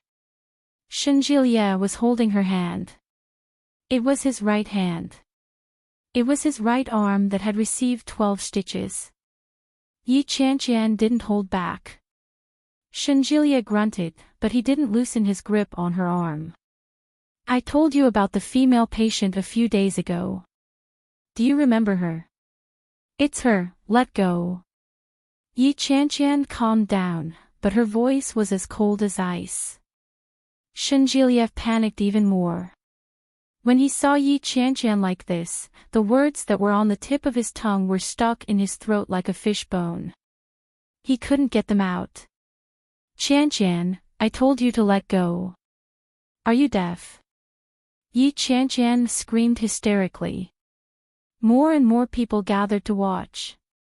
Lao Zhou was attracted by the noise. He squeezed into the crowd and saw Yi Qianqian holding Shenjilia. When he saw the blood on Shenjilia's arm, he was even more shocked. He ran forward and asked, Brother Shen, what happened? As he shouted, he rushed forward and grabbed Shenjilia's hand. Oh my God, do you want to die? Let go. If you don't let go, your hand will be crippled. Shenjilia's eyes were fixed on Yi Qianqian. Qianqian, I didn't mean to lie to you. I just didn't want you to worry. Let go. This is the last time. Although Yi Qianqian's face was red, her eyes were extremely calm. She looked at Shenjilia coldly. I heard that if you bite your tongue into an artery, you'll die. Her voice was as cold as ice. She looked at Shenjilia indifferently. Her expression was cold and determined. It was Shenjilia's first time seeing Yi Qianqian like this. He was a little scared. His hand unconsciously loosened. Yi Qianqian flung him aside forcefully and strode forward. Yi Qianqian. Shenjilia shouted and instinctively wanted to chase after her. However, Lao Zhou quickly grabbed him and said, Brother Shen, you don't want your hand anymore. Shenjilia roared, No. He pushed Lao Zhou away and chased after her. However, there were many people in the corridor. Yi Qianqian squeezed into the crowd. By the time Shenjilia caught up with her, he had already lost sight of her. Shenjilia looked at the corridor and strode out. He looked left and right, but in the end, he didn't see anything. Lao Zhou caught up with him, looking a little nervous. Brother Shen, you should take care of your wound as soon as possible. Look, it's bleeding. If it gets infected, it won't be a joke. Where's my woman? Shenjilia turned to look at Lao Zhou. Have you seen her? Where did she go? Lao Zhou was stunned. He hadn't been paying attention to the girl at all. All his attention was on Shenjilia's arm. Lao Zhou didn't know how to respond to Shenjilia's question. Shenjilia gritted his teeth. Give me the phone. When Elder Zhou heard this roar, he knew that the situation was getting serious. Shenjilia snatched the phone from her and dialed Yi Qianqian's number. Yi Qianqian turned around and ran into the fire escape door. He closed the door and listened to the sounds coming and going from outside. It was as if the whole world had become distant at this moment. Chapter 1761. It was over. It was time to end it. She had a best friend and a boyfriend. It was time to end it. She closed her eyes tightly and turned to walk to Basement 1. Basement 1 and Basement 2 were both underground parking lots.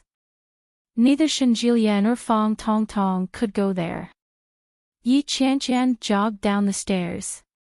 Her phone began to vibrate. She picked it up and saw an unknown number. She was in Kingstown. She didn't think anyone else would call her at a time like this except for Shenjilia or Fang Tongtong. She glanced at the number, hung up, and switched off her phone. Shenjilia searched the entire hospital, regardless of whether it was the corridors or the doors. He also asked the patients, nurses, and doctors who were passing by. But no one saw him. It was as if he was hiding on purpose and didn't want Shenjilia to find him. Fang Tongtong followed behind Shenjilia. Lao Zhou looked at Shenjilia awkwardly and said, Brother Shen, you can't do this. Your hand. Shinjilia glanced at his arms. His hands, which had been properly bandaged, were now stained red with blood. It looked a little scary. Shinjilia only realized that his arm was hurting when he saw it. Yeah, Shinjilia replied. His pale face turned even uglier. Let's go.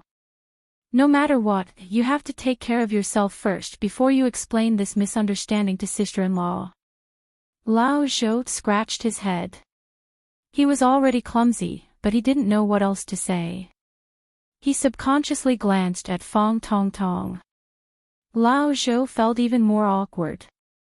He had always thought that Miss Fang was Shinjilia's boyfriend. He had been calling her sister-in-law for so many days. He was wondering why Shinjilia didn't seem to be that passionate toward Fang Tong Tong. He thought he was a hypocrite and didn't love his girlfriend as much as he appeared to love her. He didn't expect it to be a misunderstanding. In this way, everything made sense. Fang Tong Tong had been trying to get close to Shinjilia, but Shinjilia's attitude was neither too close nor too distant. Lao Zhou didn't think it was appropriate for this girl. When almost everyone who knew Shinjilia started calling her sister-in-law, she had never denied it. Otherwise, why would he think so? Based on Shinjilia's reaction, it was obvious that the girl was his real girlfriend. It was obvious that their relationship had fallen apart. Shinjilia walked back to his room like a zombie. He retrieved his cell phone and dialed Yi Yuyu's number. Yi Yuyu was still sleeping. It was rare for Li Jinan to be at home with his wife. When he saw that the caller was Shinjilia, he didn't hesitate to answer the call. What's up? His voice was light and carried the laziness of someone who just woke up. When Shinjilia heard Li Jinan's voice, he was silent for a moment before asking, "Where's Yuyu?" "He's asleep." "What's the matter?" "I'll pass on the message for you." "Did Chan call her?" "No." "Well, if Chan calls you, please let me know. I'll be very grateful." Chapter 1762. Did they quarrel? Shinjilia chuckled, but his eyes were slightly red. If only it were that simple. That's all. Let me know if I call you again. Okay. After hanging up, Shinjilia passed the phone to Yu Lily. Yi Qianqian didn't have many friends. Other than her best friend Fang Tong Tong, Yu Lily was the closest to her. The phone rang a few times, but no one picked up. Shinjilia gripped his phone tightly. Yu Lily was also pregnant, so she was probably still asleep. This also meant that it was very likely that Yi Qianqian hadn't called her at all. Otherwise, Yu Lily would have long been awake. As expected, the call was quickly connected. It was exactly as Shinjilia had expected. Shinjilia hung up the phone in defeat and allowed his colleague to treat his wound. Fang Tong Tong stood far away and looked at Shinjilia, not daring to approach. Suddenly, Shinjilia looked over. Fang Tong Tong suddenly tensed up. Her entire body tensed up as she looked at Shinjilia. Shinjilia stared at Fang Tong Tong for a long time before saying, "You should go back to Yuntown. It's already chaotic enough." He didn't scold or complain. There was only this kind of estrangement that was so obvious that it made people's hearts feel stuffy. It was cold and determined, without the slightest bit of mercy. Although Shinjilia wasn't close to her these days, he had never treated her with such an attitude. But I'm very curious. Aren't you Chanchan's best friend? Why didn't you say a word when she was so angry just now? Based on her trust in you, she would believe you as long as you explain. Shinjilia's voice was a little sharp, and it could even be said to be a little aggressive. Fang Tong Tong held her breath. She didn't know what to say. Gu Yuanqing heard the commotion and rushed over.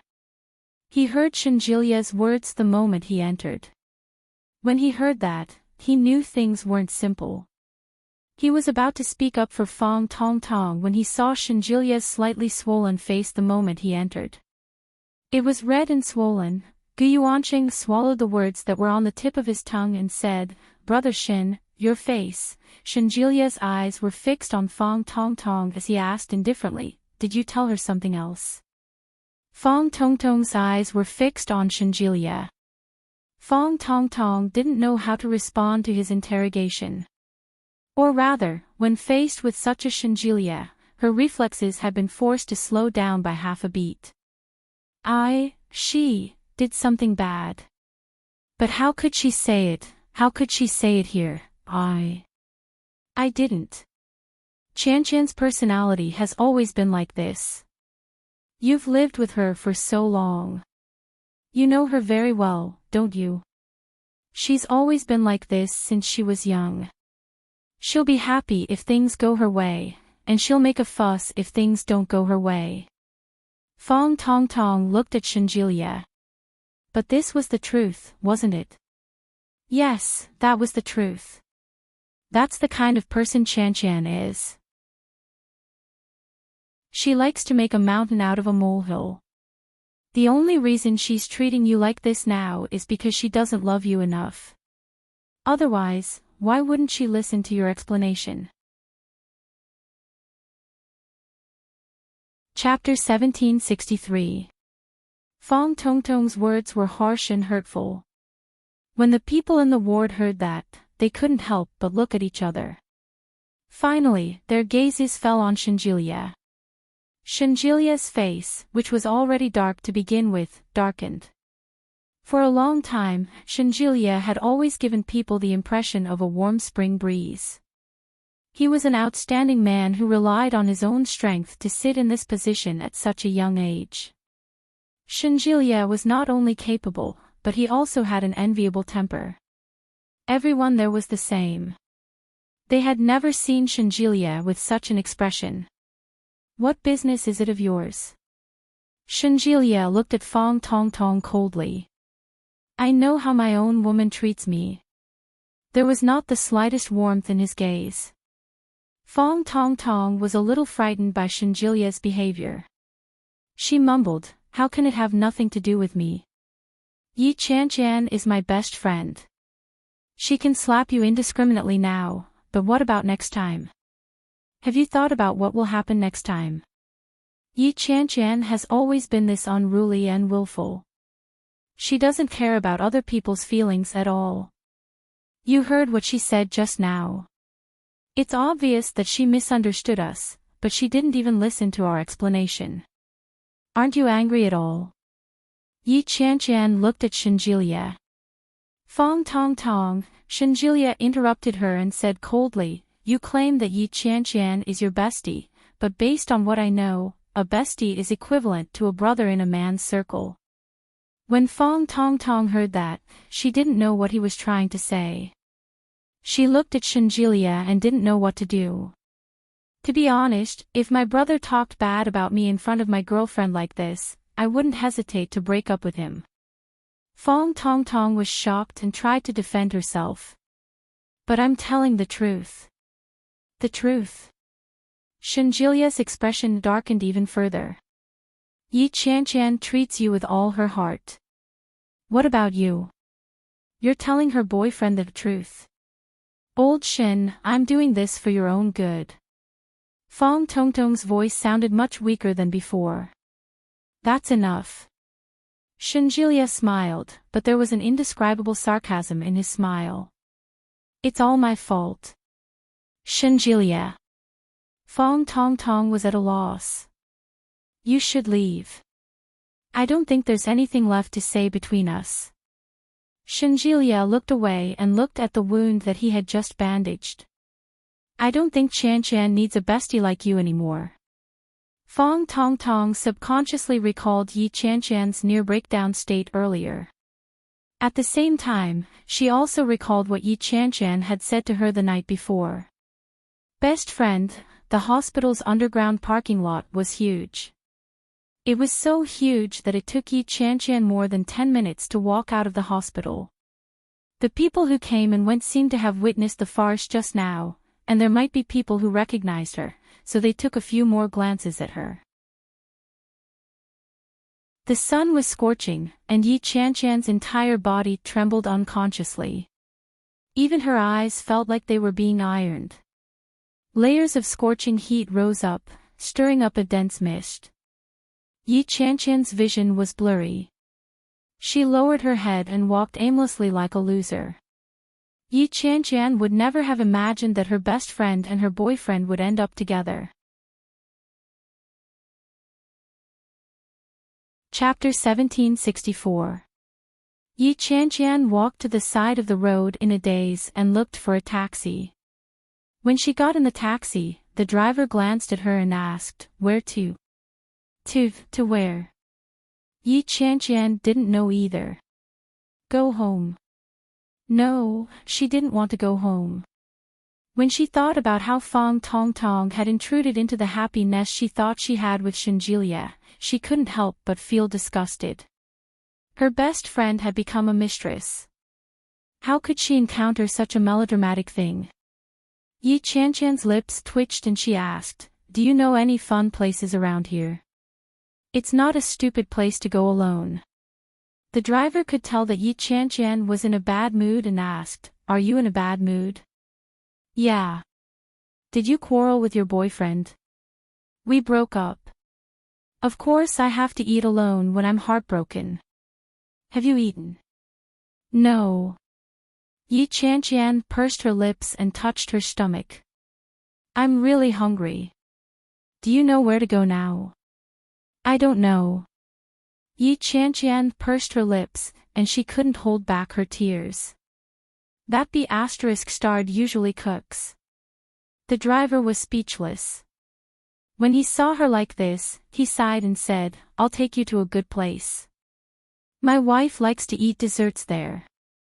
I heard it's delicious there." Yeah. Yi Qianqian nodded with tears in her eyes. Thank you, sir. The driver looked at her sympathetically through the rearview mirror and quickly started the car. The driver sent Yi Qianqian to a famous high-end shopping mall in the city. Yi Qianqian followed the driver's instructions and walked over. There was a dessert shop at the bottom of the shopping mall. The decoration looked very elegant. After Yi Qianqian walked in, she randomly ordered a few desserts. Looking around, she saw that the people around her were either couples or families. Yi Qianqian sat alone on a chair and looked at the empty seat across from her. She felt stupid. Her red eyes were burning, and she couldn't hold back her tears. The restaurant was very quiet. Yi Qianqian lowered her head and covered her mouth. She leaned against the table, and her shoulders trembled slightly. She bit her lower lip hard to prevent herself from crying. No one noticed her. When the waitress served the dessert, she noticed Yi Qianqian's trembling shoulders and thoughtfully placed the dish on the table.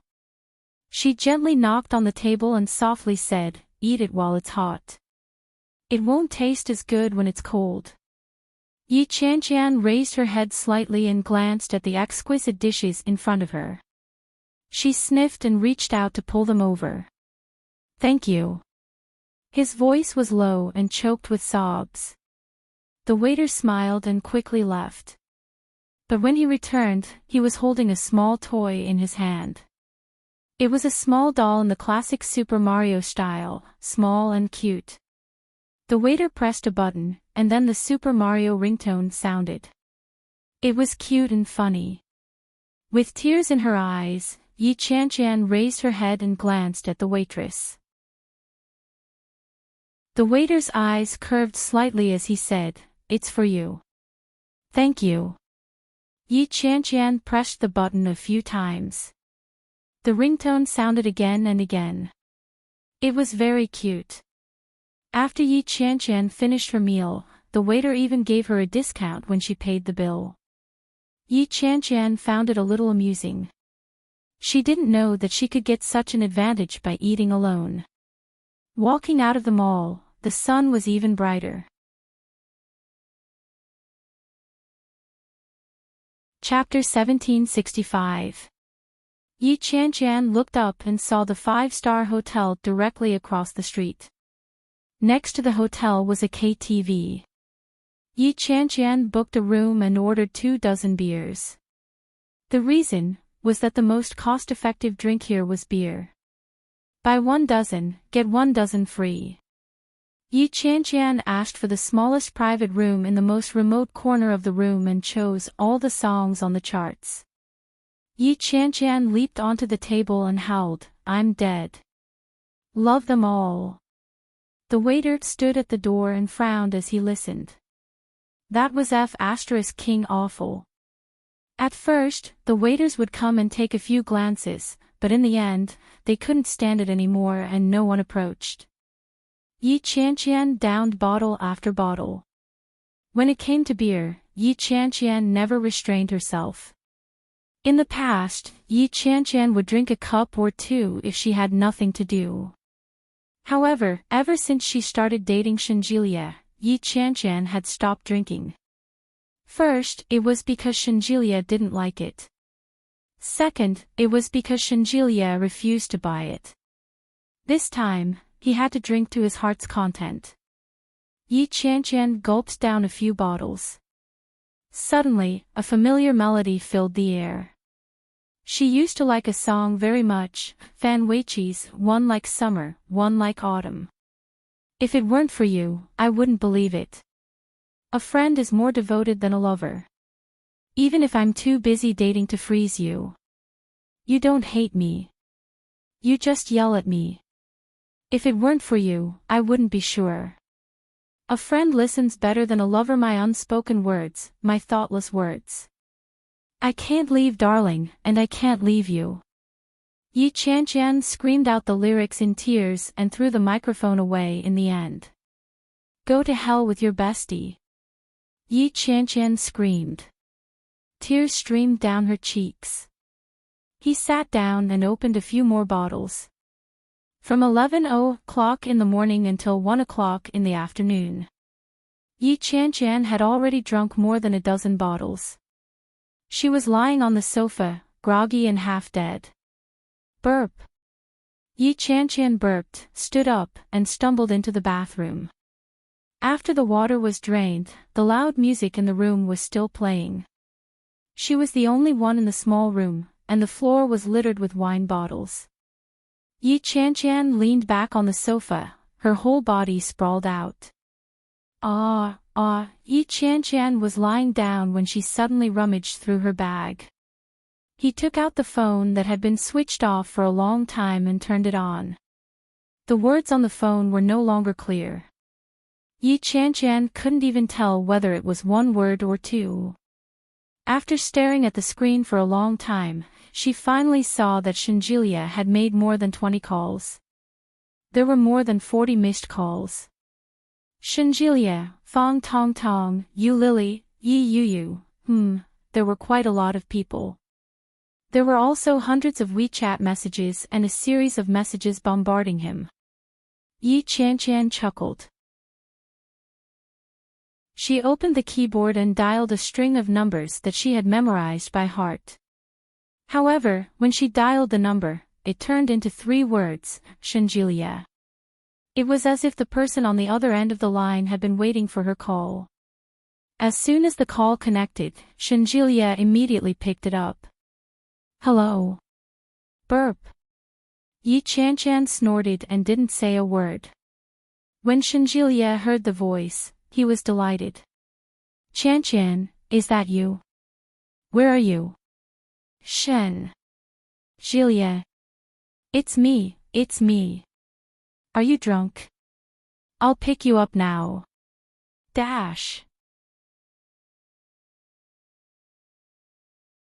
Chapter 1766. Yi Qianqian wasn't at home. After Shenjilia bandaged his wound, he went to all the places that Yi Qianqian might have gone to. Among them were Yi Qianqian's company, Yi Yuyu's home, Yu Lily's home, and the places that they often ate at. However, there were none of them. Only God knew that Shenjilia was about to go crazy. He finally received a call from Yi Qianqian.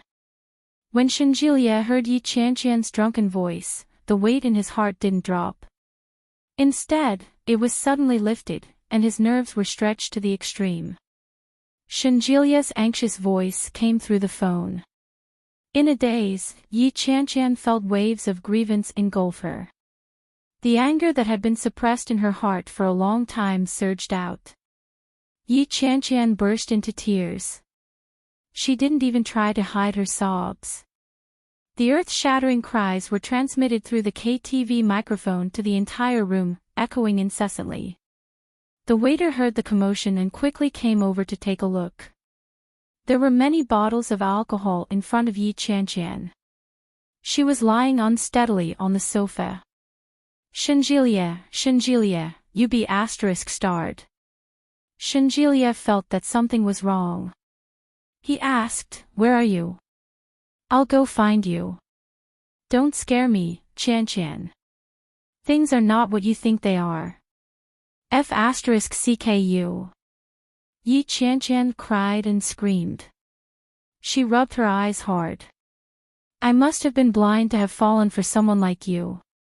You be ****. You be ****. You could have slept with anyone." Sob. "You just had to sleep with that be ****, Fong Tong Tong. She's my bestie." Bestie. Burp. Yi Qianqian burped. She was about to speak again, but she suddenly couldn't breathe. Her entire face turned red, and she vomited toward the edge of the sofa. Blarg. The microphone was so close that the sound could be heard throughout the entire room. When Shinjilia heard the sound, he naturally knew what was going on. He ran toward the door and shouted, "Yi Qianqian, how much did you drink? Where are you at the bar? Or the restaurant?" The only response he got was the sound of vomiting. Shinjilia scratched his ears and cheeks. When the sound of vomiting stopped, he asked, "Qianqian." However, the other side had already quietened down, and there was no longer any sound. Shinjilia didn't dare to hang up the phone. He walked on the road, but there was nothing he could do. Where the hell is she? Where could she be? Shinjilia had no clue what to do. All he could do was call out her name over and over again as he waited for her response. Yi Qianqian didn't say another word.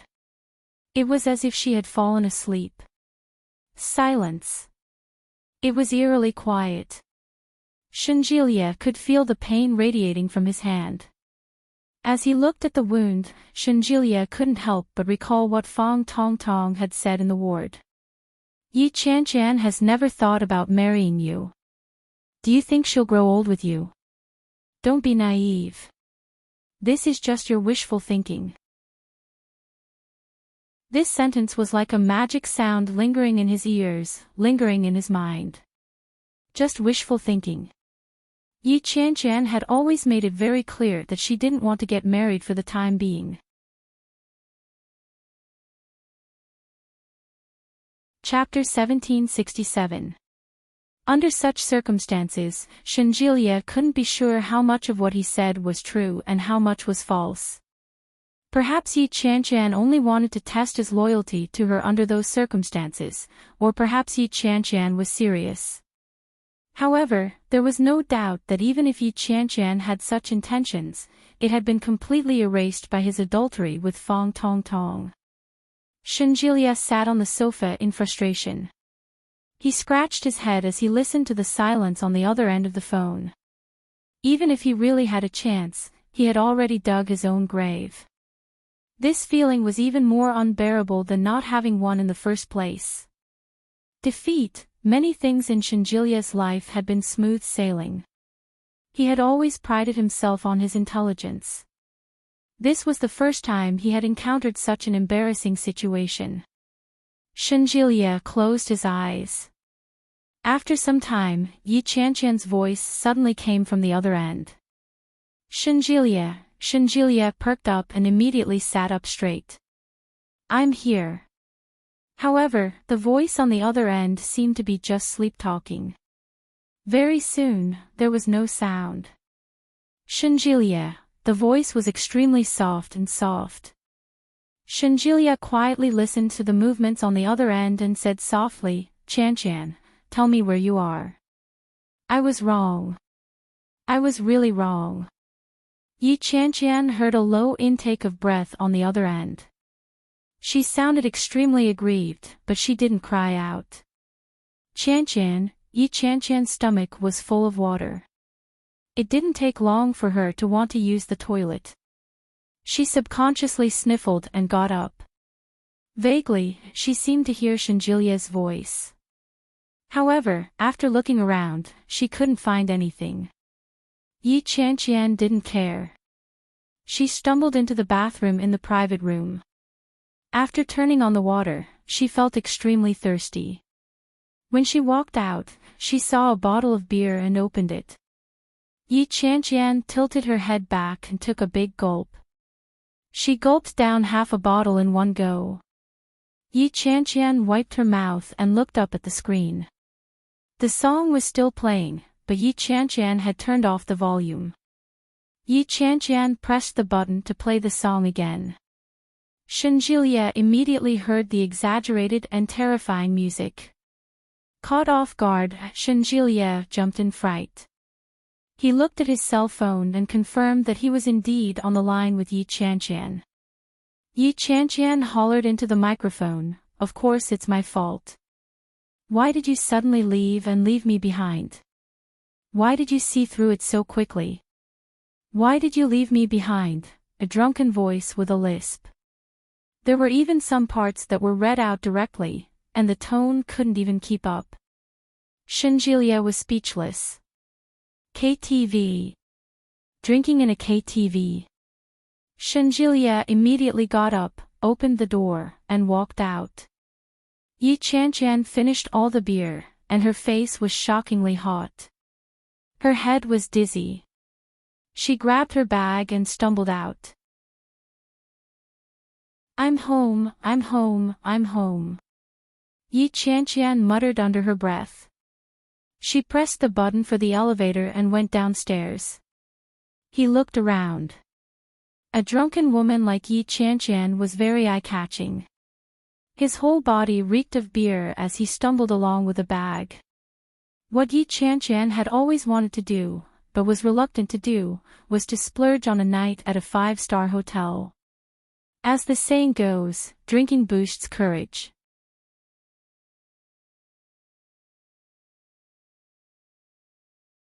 Under normal circumstances, Yi Chan would never have come to a 5-star hotel.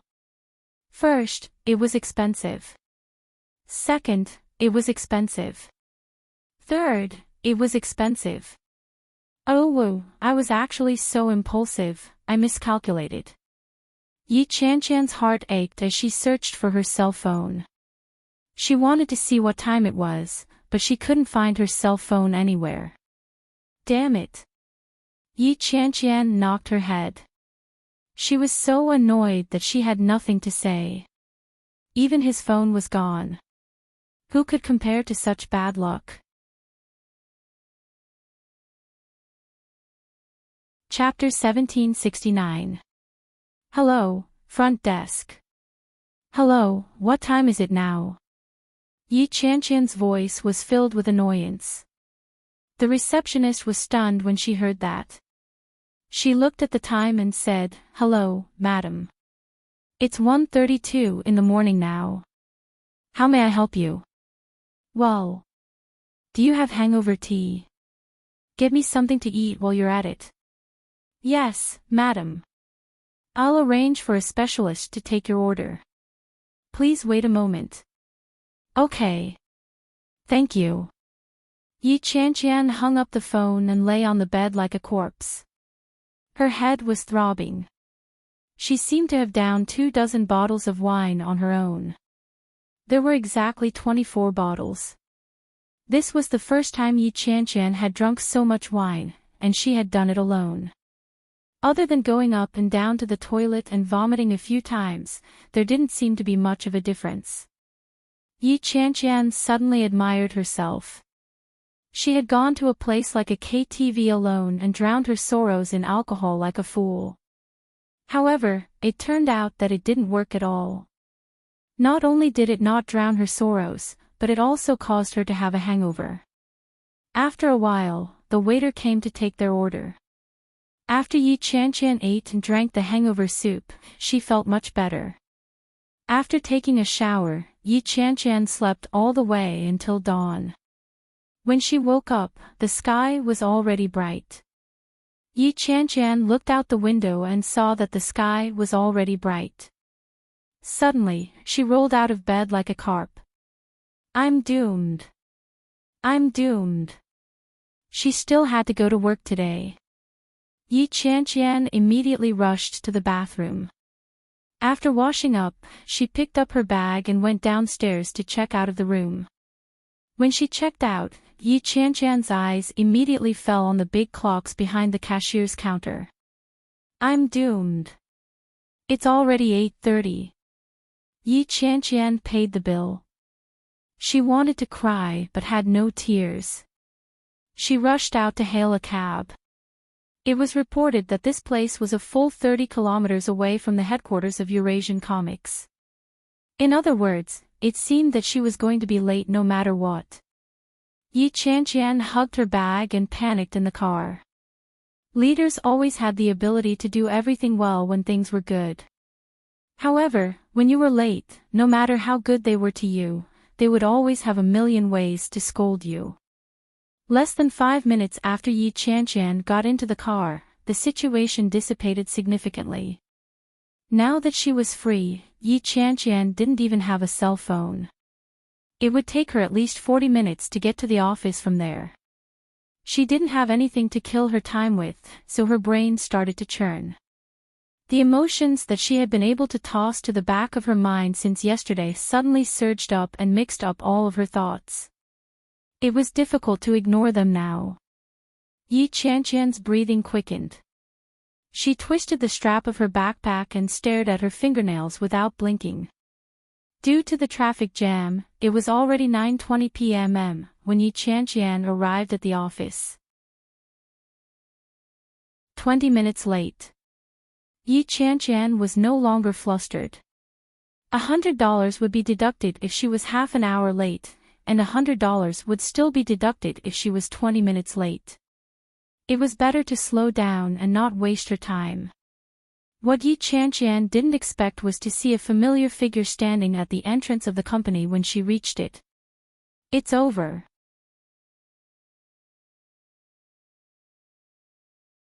Chapter 1770.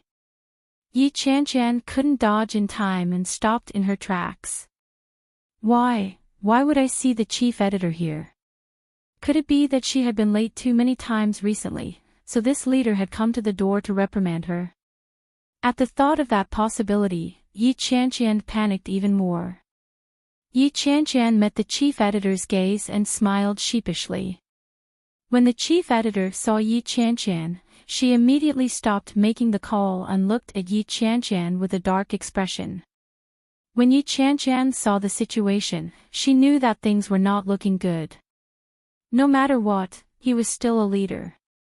Yi Qianqian braced herself and walked up to him. Yi Qianqian. The chief editor gritted her teeth and looked at Yi Qianqian. You're finally here. Yi Qianqian shrunk her neck, pouted her lips, and shouted, "Boss." As she screamed, Yi Qianqian lunged at the chief editor. The chief editor stepped back and said with a look of disgust, "You reek of alcohol." Sob, sob, sob. Yi Qianqian howled half-truthfully. "Big boss, I didn't mean to be late. I was heartbroken. Ow, ow, ow, ow. I accidentally woke up late, so..." The editor-in-chief's expression was even worse. He said, "You want to die just because of a quarrel. You even lost your phone. You're really something." Yi Qianqian was taken aback. "How did you know that I lost my cell phone?" "How could I not know? Your boyfriend was here just now. When he couldn't wait for you, I asked him to get something to eat before coming back, the chief editor snapped. It's all thanks to your boyfriend that everyone knows you're late. Even if I wanted to open the back door for you, I wouldn't be able to. Write a report before you get off work today, and the money will still be deducted. Yi Qianqian had a dumbfounded look on her face as she asked, Did old Shen come by? You've been here for a long time. You even stopped me on my way to work and asked me if I knew where you were. How the hell would I know where you were? The chief editor's face was full of envy and jealousy. She pointed behind Yi Qianqian and said, Look, you're here. Yi Qianqian's body stiffened and she turned her head to look. Shen Jilia's hand was bandaged and hung from his neck. With a single look, one could tell that the thick bandage was not to be underestimated. When he saw Yi Qianqian, he immediately straightened up and ran toward her. When Yi Qianqian saw him, she grabbed her bag and ran to the office. Shen Jilia saw her from afar and shouted, Yi Qianqian. Let's go. I don't want to see him. Yi Qianqian tugged at her editor. The chief editor was caught off guard and asked, What's wrong with him? Yi Qianqian's voice faltered. She didn't know where to start. Yi Qianqian was the queen of performance in the company. She couldn't possibly tell them that she, Yi Qianqian, had been successful in her career, but her best friend had stolen her man in the field of love. In any case, I don't want to see him. We've already broken up. I don't care what you guys did, but looking at your boyfriend's attitude, if you don't clear things up with him today, he won't leave. You'd better settle this quickly and come back to work as soon as possible. You have so many things to do, and you still have the nerve to ask for leave yesterday. The chief editor pulled her hand back and gave Yi Qianqian a push before quickly walking into the office. When she turned around, Shen Jilia was already right in front of her. Shen Jilia grabbed Yi Qianqian's hand. Panting, he called out, Qianqian.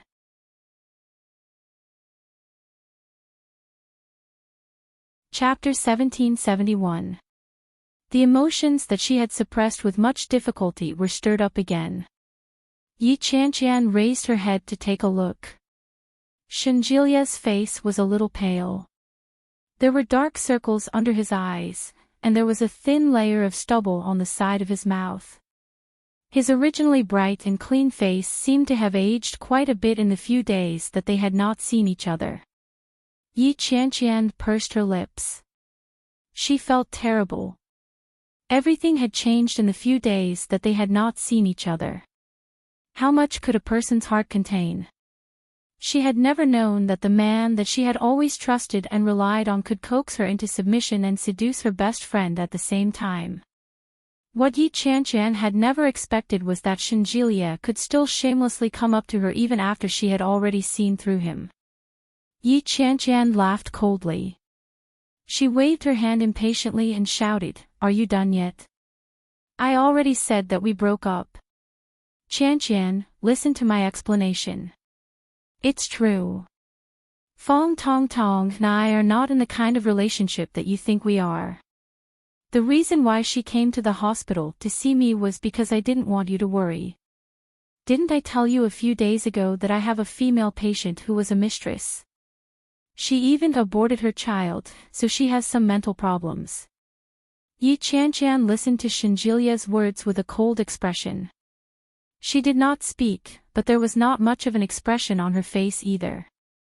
Shen Jilia looked at Yi Qianqian. His grip on her hand tightened as he said, That night, I was working overtime and accidentally touched upon her mental barrier. She wanted to harm herself, but I was stopped by me. She hurt me instead. As he spoke, Shen Jilia pointed to his arm, which was tightly bandaged. Look, this is the evidence. My hand received 12 stitches, and my major blood vessels were injured. After a blood transfusion, I needed to be hospitalized, but I didn't want you to worry, so I told you that I had returned to the capital. I didn't expect that Fong Tong Tong would suddenly call Gu Yuanxing. The sneer on Yi Qianqian's face widened. She tried to retract her hand, but it was gripped tightly by Shenjilia's grip. Gu Yuanqing is a colleague that I wanted to introduce to Fong Tong Tong. Didn't I give her a name card?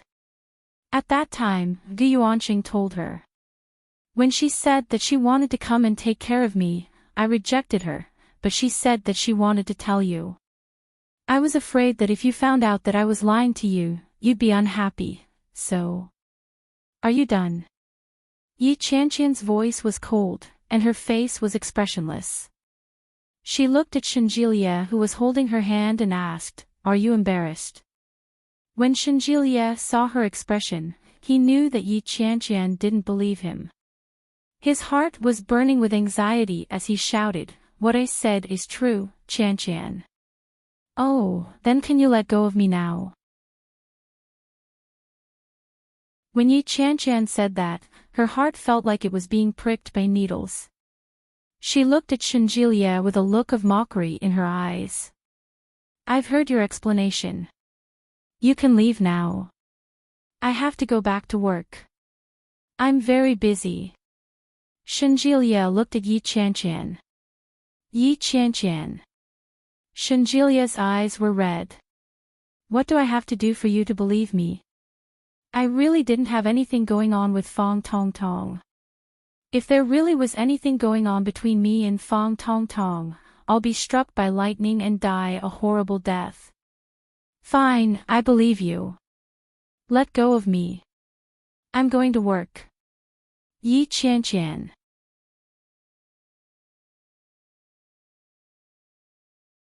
Chapter 1772. Shenjilia took a deep breath and tried to calm himself down. He said, "Since you haven't eaten yet, let's go eat together. I'll show you the evidence." "There's more evidence." Yi Qianqian raised her eyebrows slightly. "You're well prepared." Shenjilia was furious, but he couldn't get angry at that moment. He held Yi Qianqian's hand firmly. "Let's go. What do you want to eat? Let's eat something fast. I took a day off yesterday to catch an adulterer. Now that I'm done, I have to come back to work. Otherwise, my boss will be angry." Yi Qianqian shrugged helplessly. Catching an adulterer. Shenjilia was even more furious. He unconsciously tightened his grip on her hand. Yi Qianqian felt pain from his grip, but she frowned and didn't say anything. Shenjilia dragged her to a nearby breakfast shop. It was fast, but Yi Qianqian didn't like it. She wasn't usually picky about food, but she didn't like rice noodle rolls. This shop served rice noodle rolls and porridge together. Yi Qianqian hesitated when she saw the shop, but she still walked in. Shenjilia ordered. Both sets were Yi Qianqian's favorite flavors. After ordering, they found a place to sit down. Shenjilia looked at Yi Qianqian and said, "If you don't believe me, why can't you suspect your best friend? She was the one who insisted on taking care of me. I couldn't stop her. If I gave her a hard time, she would threaten me.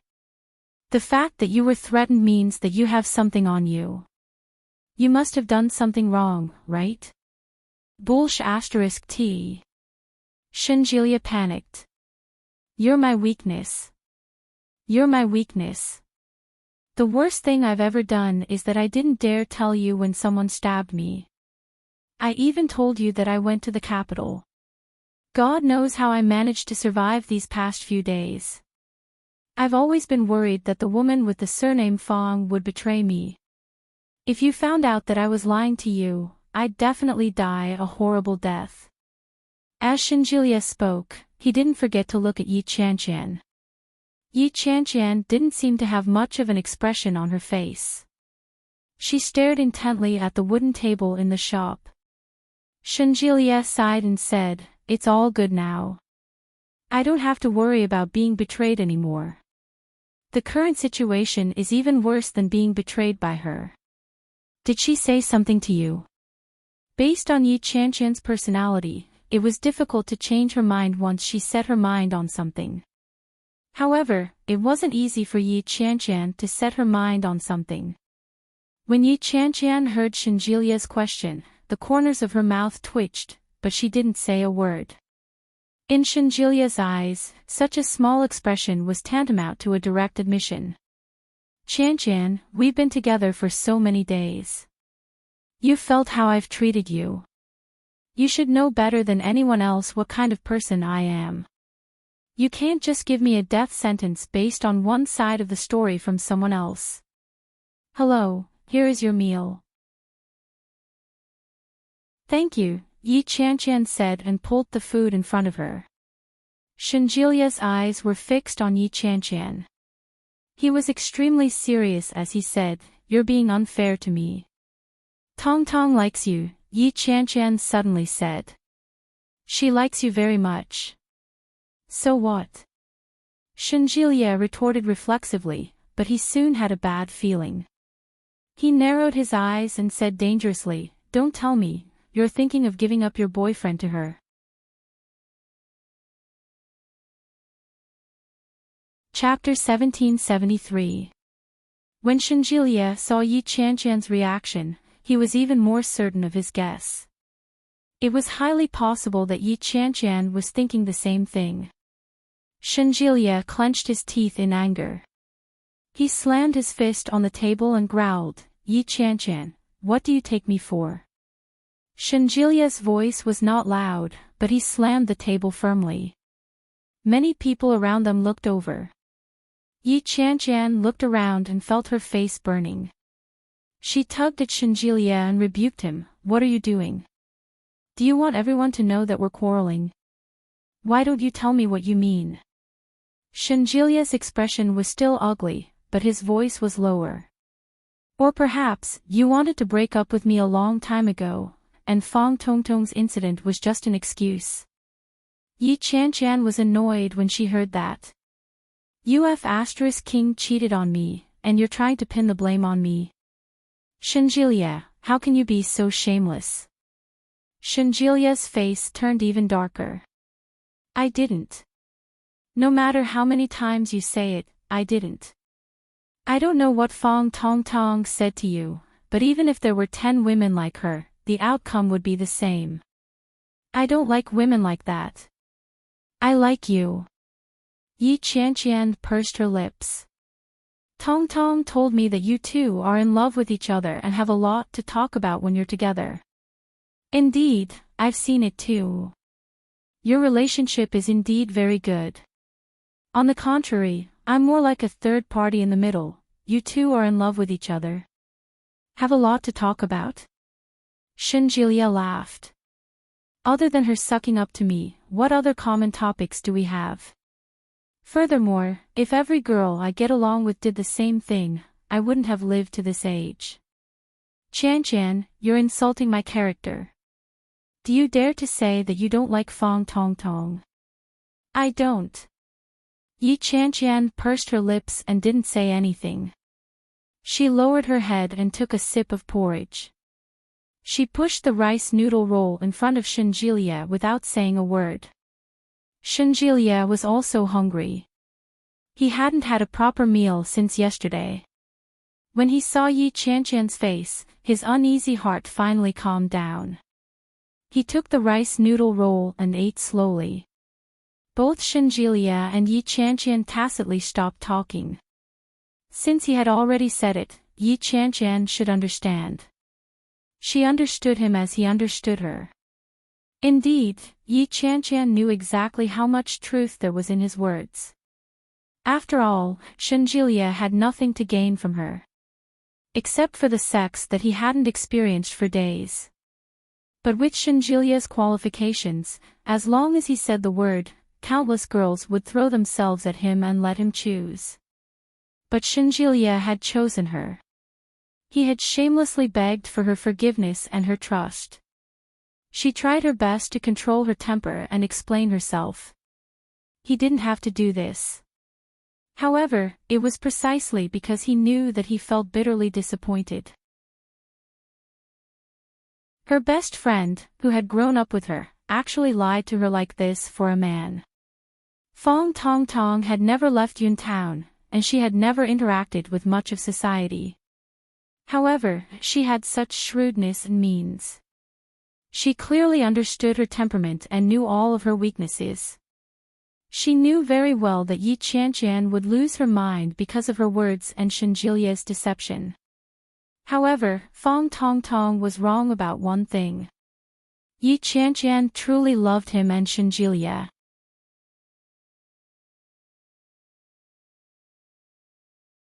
Chapter 1774. Seeing Yi Qianqian's silence, Shenjilia couldn't help but quiet down. Shenjilia lowered his head and ate without a word. After he finished all the food that Yi Qianqian didn't like, he looked up and asked, "When do you get off work? I'll come and pick you up." "No need. I didn't come to work yesterday. I might have to work overtime today." As she spoke, she looked at Shenjilia's hand and asked, "Is it serious?" Shenjilia, who had been tense all this while, suddenly relaxed.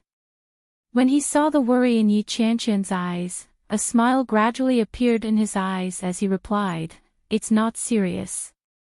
"Well, that's good." Yi Qianqian stood up. "I'm full. I'll pay the bill. You can go back to the hospital. I can be discharged." "I don't need to go to the hospital." Shenjilia quickly stood up as well. "I'll be staying at home from now on.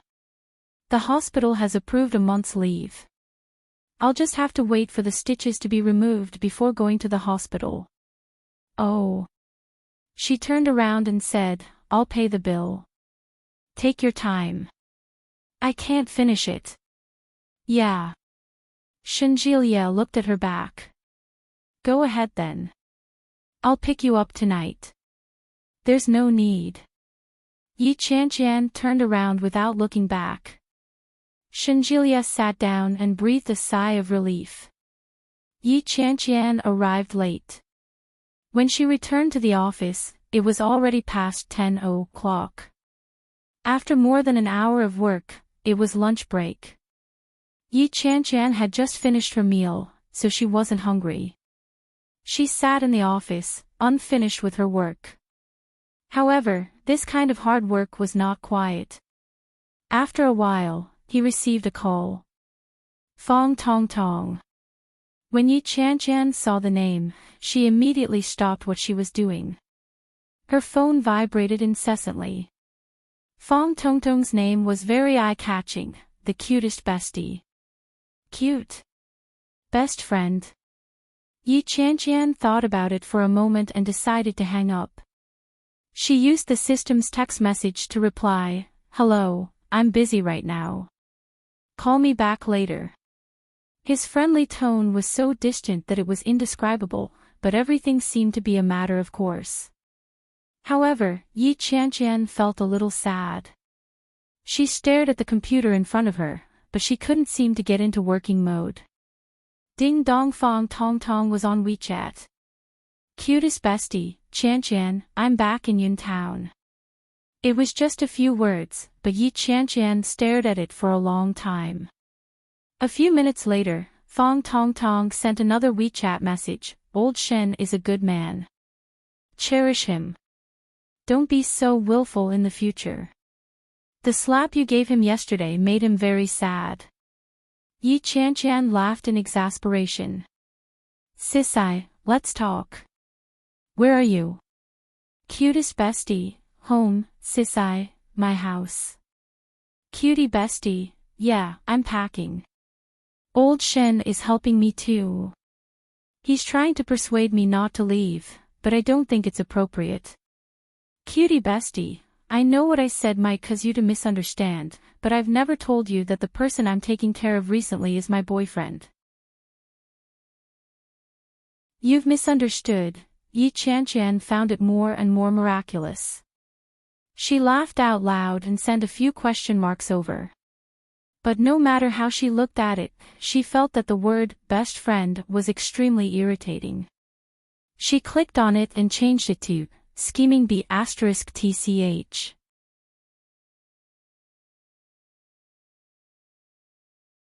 Chapter 1775. Sissy, Sissy, did I slap you in the face? Why do you mind so much? Double scheming whore, I just feel sorry for old Shin. When Yi Qianqian heard what Fong Tong Tong said, she found it even more hilarious. Moving his fingers, he asked, what position should I use? Double scheming whore, old Shin treats you so well. You keep saying that you don't want to marry him, but at the same time, you're dragging him down. Isn't that too unfair? Qianqian, although you are my good friend, I can't stand it anymore. No man can stand being treated like that by a woman in public. Moreover, that place is the hospital where old Shin works. All his colleagues are there. Don't you think it's inappropriate?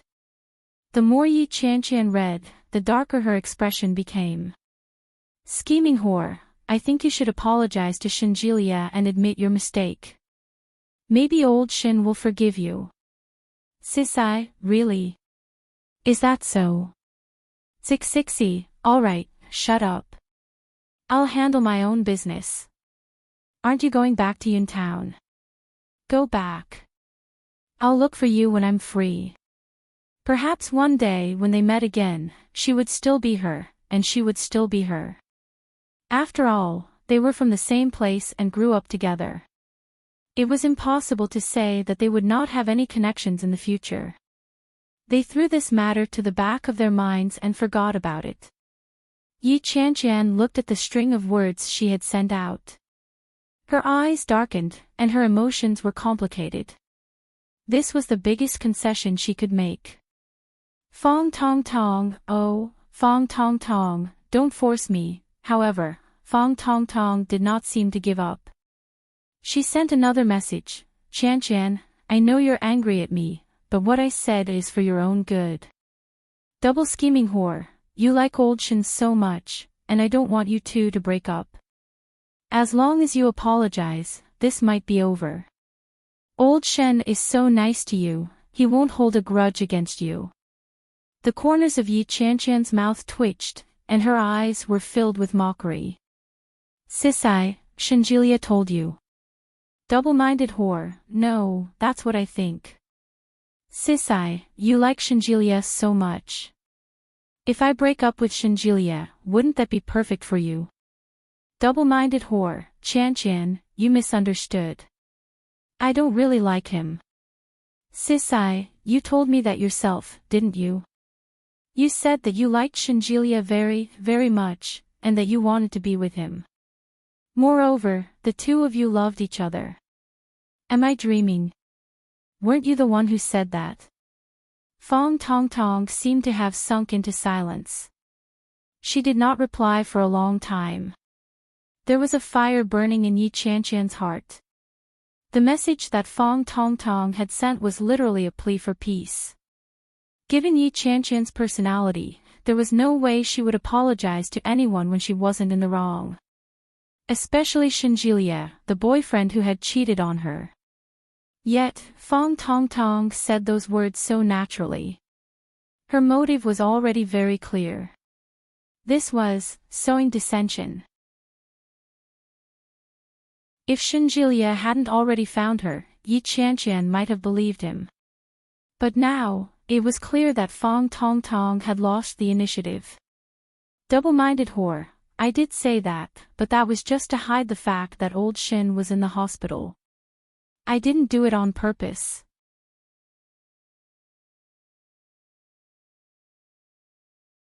Chapter 1776. Scheming whore, Qianqian, why did you say that? You're really disappointing me. Sissy, Yi Qianqian was so angry that she laughed. She couldn't take it anymore and made a call. Fong Tong Tong quickly picked up the call. However, the moment she picked up the phone, Yi Qianqian heard sobbing coming from the other end. The words that Yi Qianqian wanted to hurl at Fong Tong Tong were stuck in her throat. She couldn't say a single word. Fong Tong Tong's sobbing voice could be heard. She choked and shouted, Qianqian, how could you say that to me? No matter what, I can't have anything to do with your boyfriend. Yi Qianqian was speechless. If one were to ask Yi Qianqian what annoyed her the most in her life, it would be this kind of woman who cried like Sister Lin. When Yi Qianqian heard Fang Tongtong's sobs, she lost her temper. She was so frustrated that she wanted to curse. She roared, "You!" However, she didn't know what to say when the words were on the tip of her tongue. Fang Tongtong's sobs grew louder. She said, "I admit that I've been taking care of old Shin for the past few days, but I guarantee that I didn't have any improper thoughts about him. I swear to you." "Are you done? Why are you crying?" Yi Qianqian was extremely annoyed. "Can crying solve the problem?" Fang Tongtong wailed and said, "Qianqian, no matter what, you have to believe me. I've been taking care of old Shin for the past few days, but I've never thought about stealing your boyfriend. I admit that old Shin is very charming. He's handsome, rich, and he treats his girlfriend extremely well. However, I also know what's mine and what's not. Do you know, Qianqian?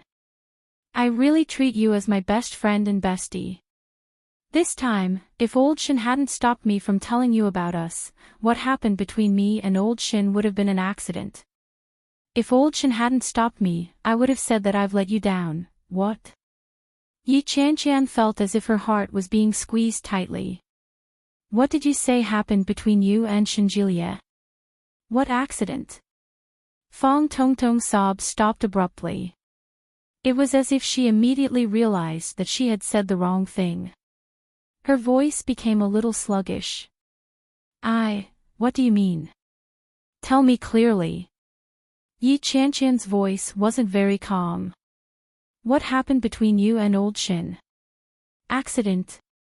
However, Fang Tongtong was silent. After a long while, she said, "Old Shin truly loves you. No matter how much he lied to you, he still loves you. He's just afraid that you'll be sad. Let me ask you, what exactly happened between the two of you?" "What accident?" Yi Qianqian was truly enraged. She raised her voice and slammed the table. She stood up and said, "Explain yourself." Most of the people in the office had gone out, but there were still many colleagues who brought their own lunch boxes to eat in the company.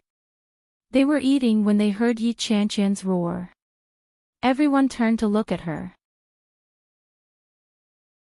Yi Qianqian's eyes were slightly red. It was obvious that she was already furious. Not good, her colleagues looked at each other in dismay. Soon, the chief editor walked out and bellowed, "What's the matter, Yi Qianqian? Can't you let us take an afternoon nap?" However, Yi Qianqian's attention wasn't on that. She was listening to the voice on the other end of the line. However, Fang Tongtong did not reply. Instead, she heard the busy tone.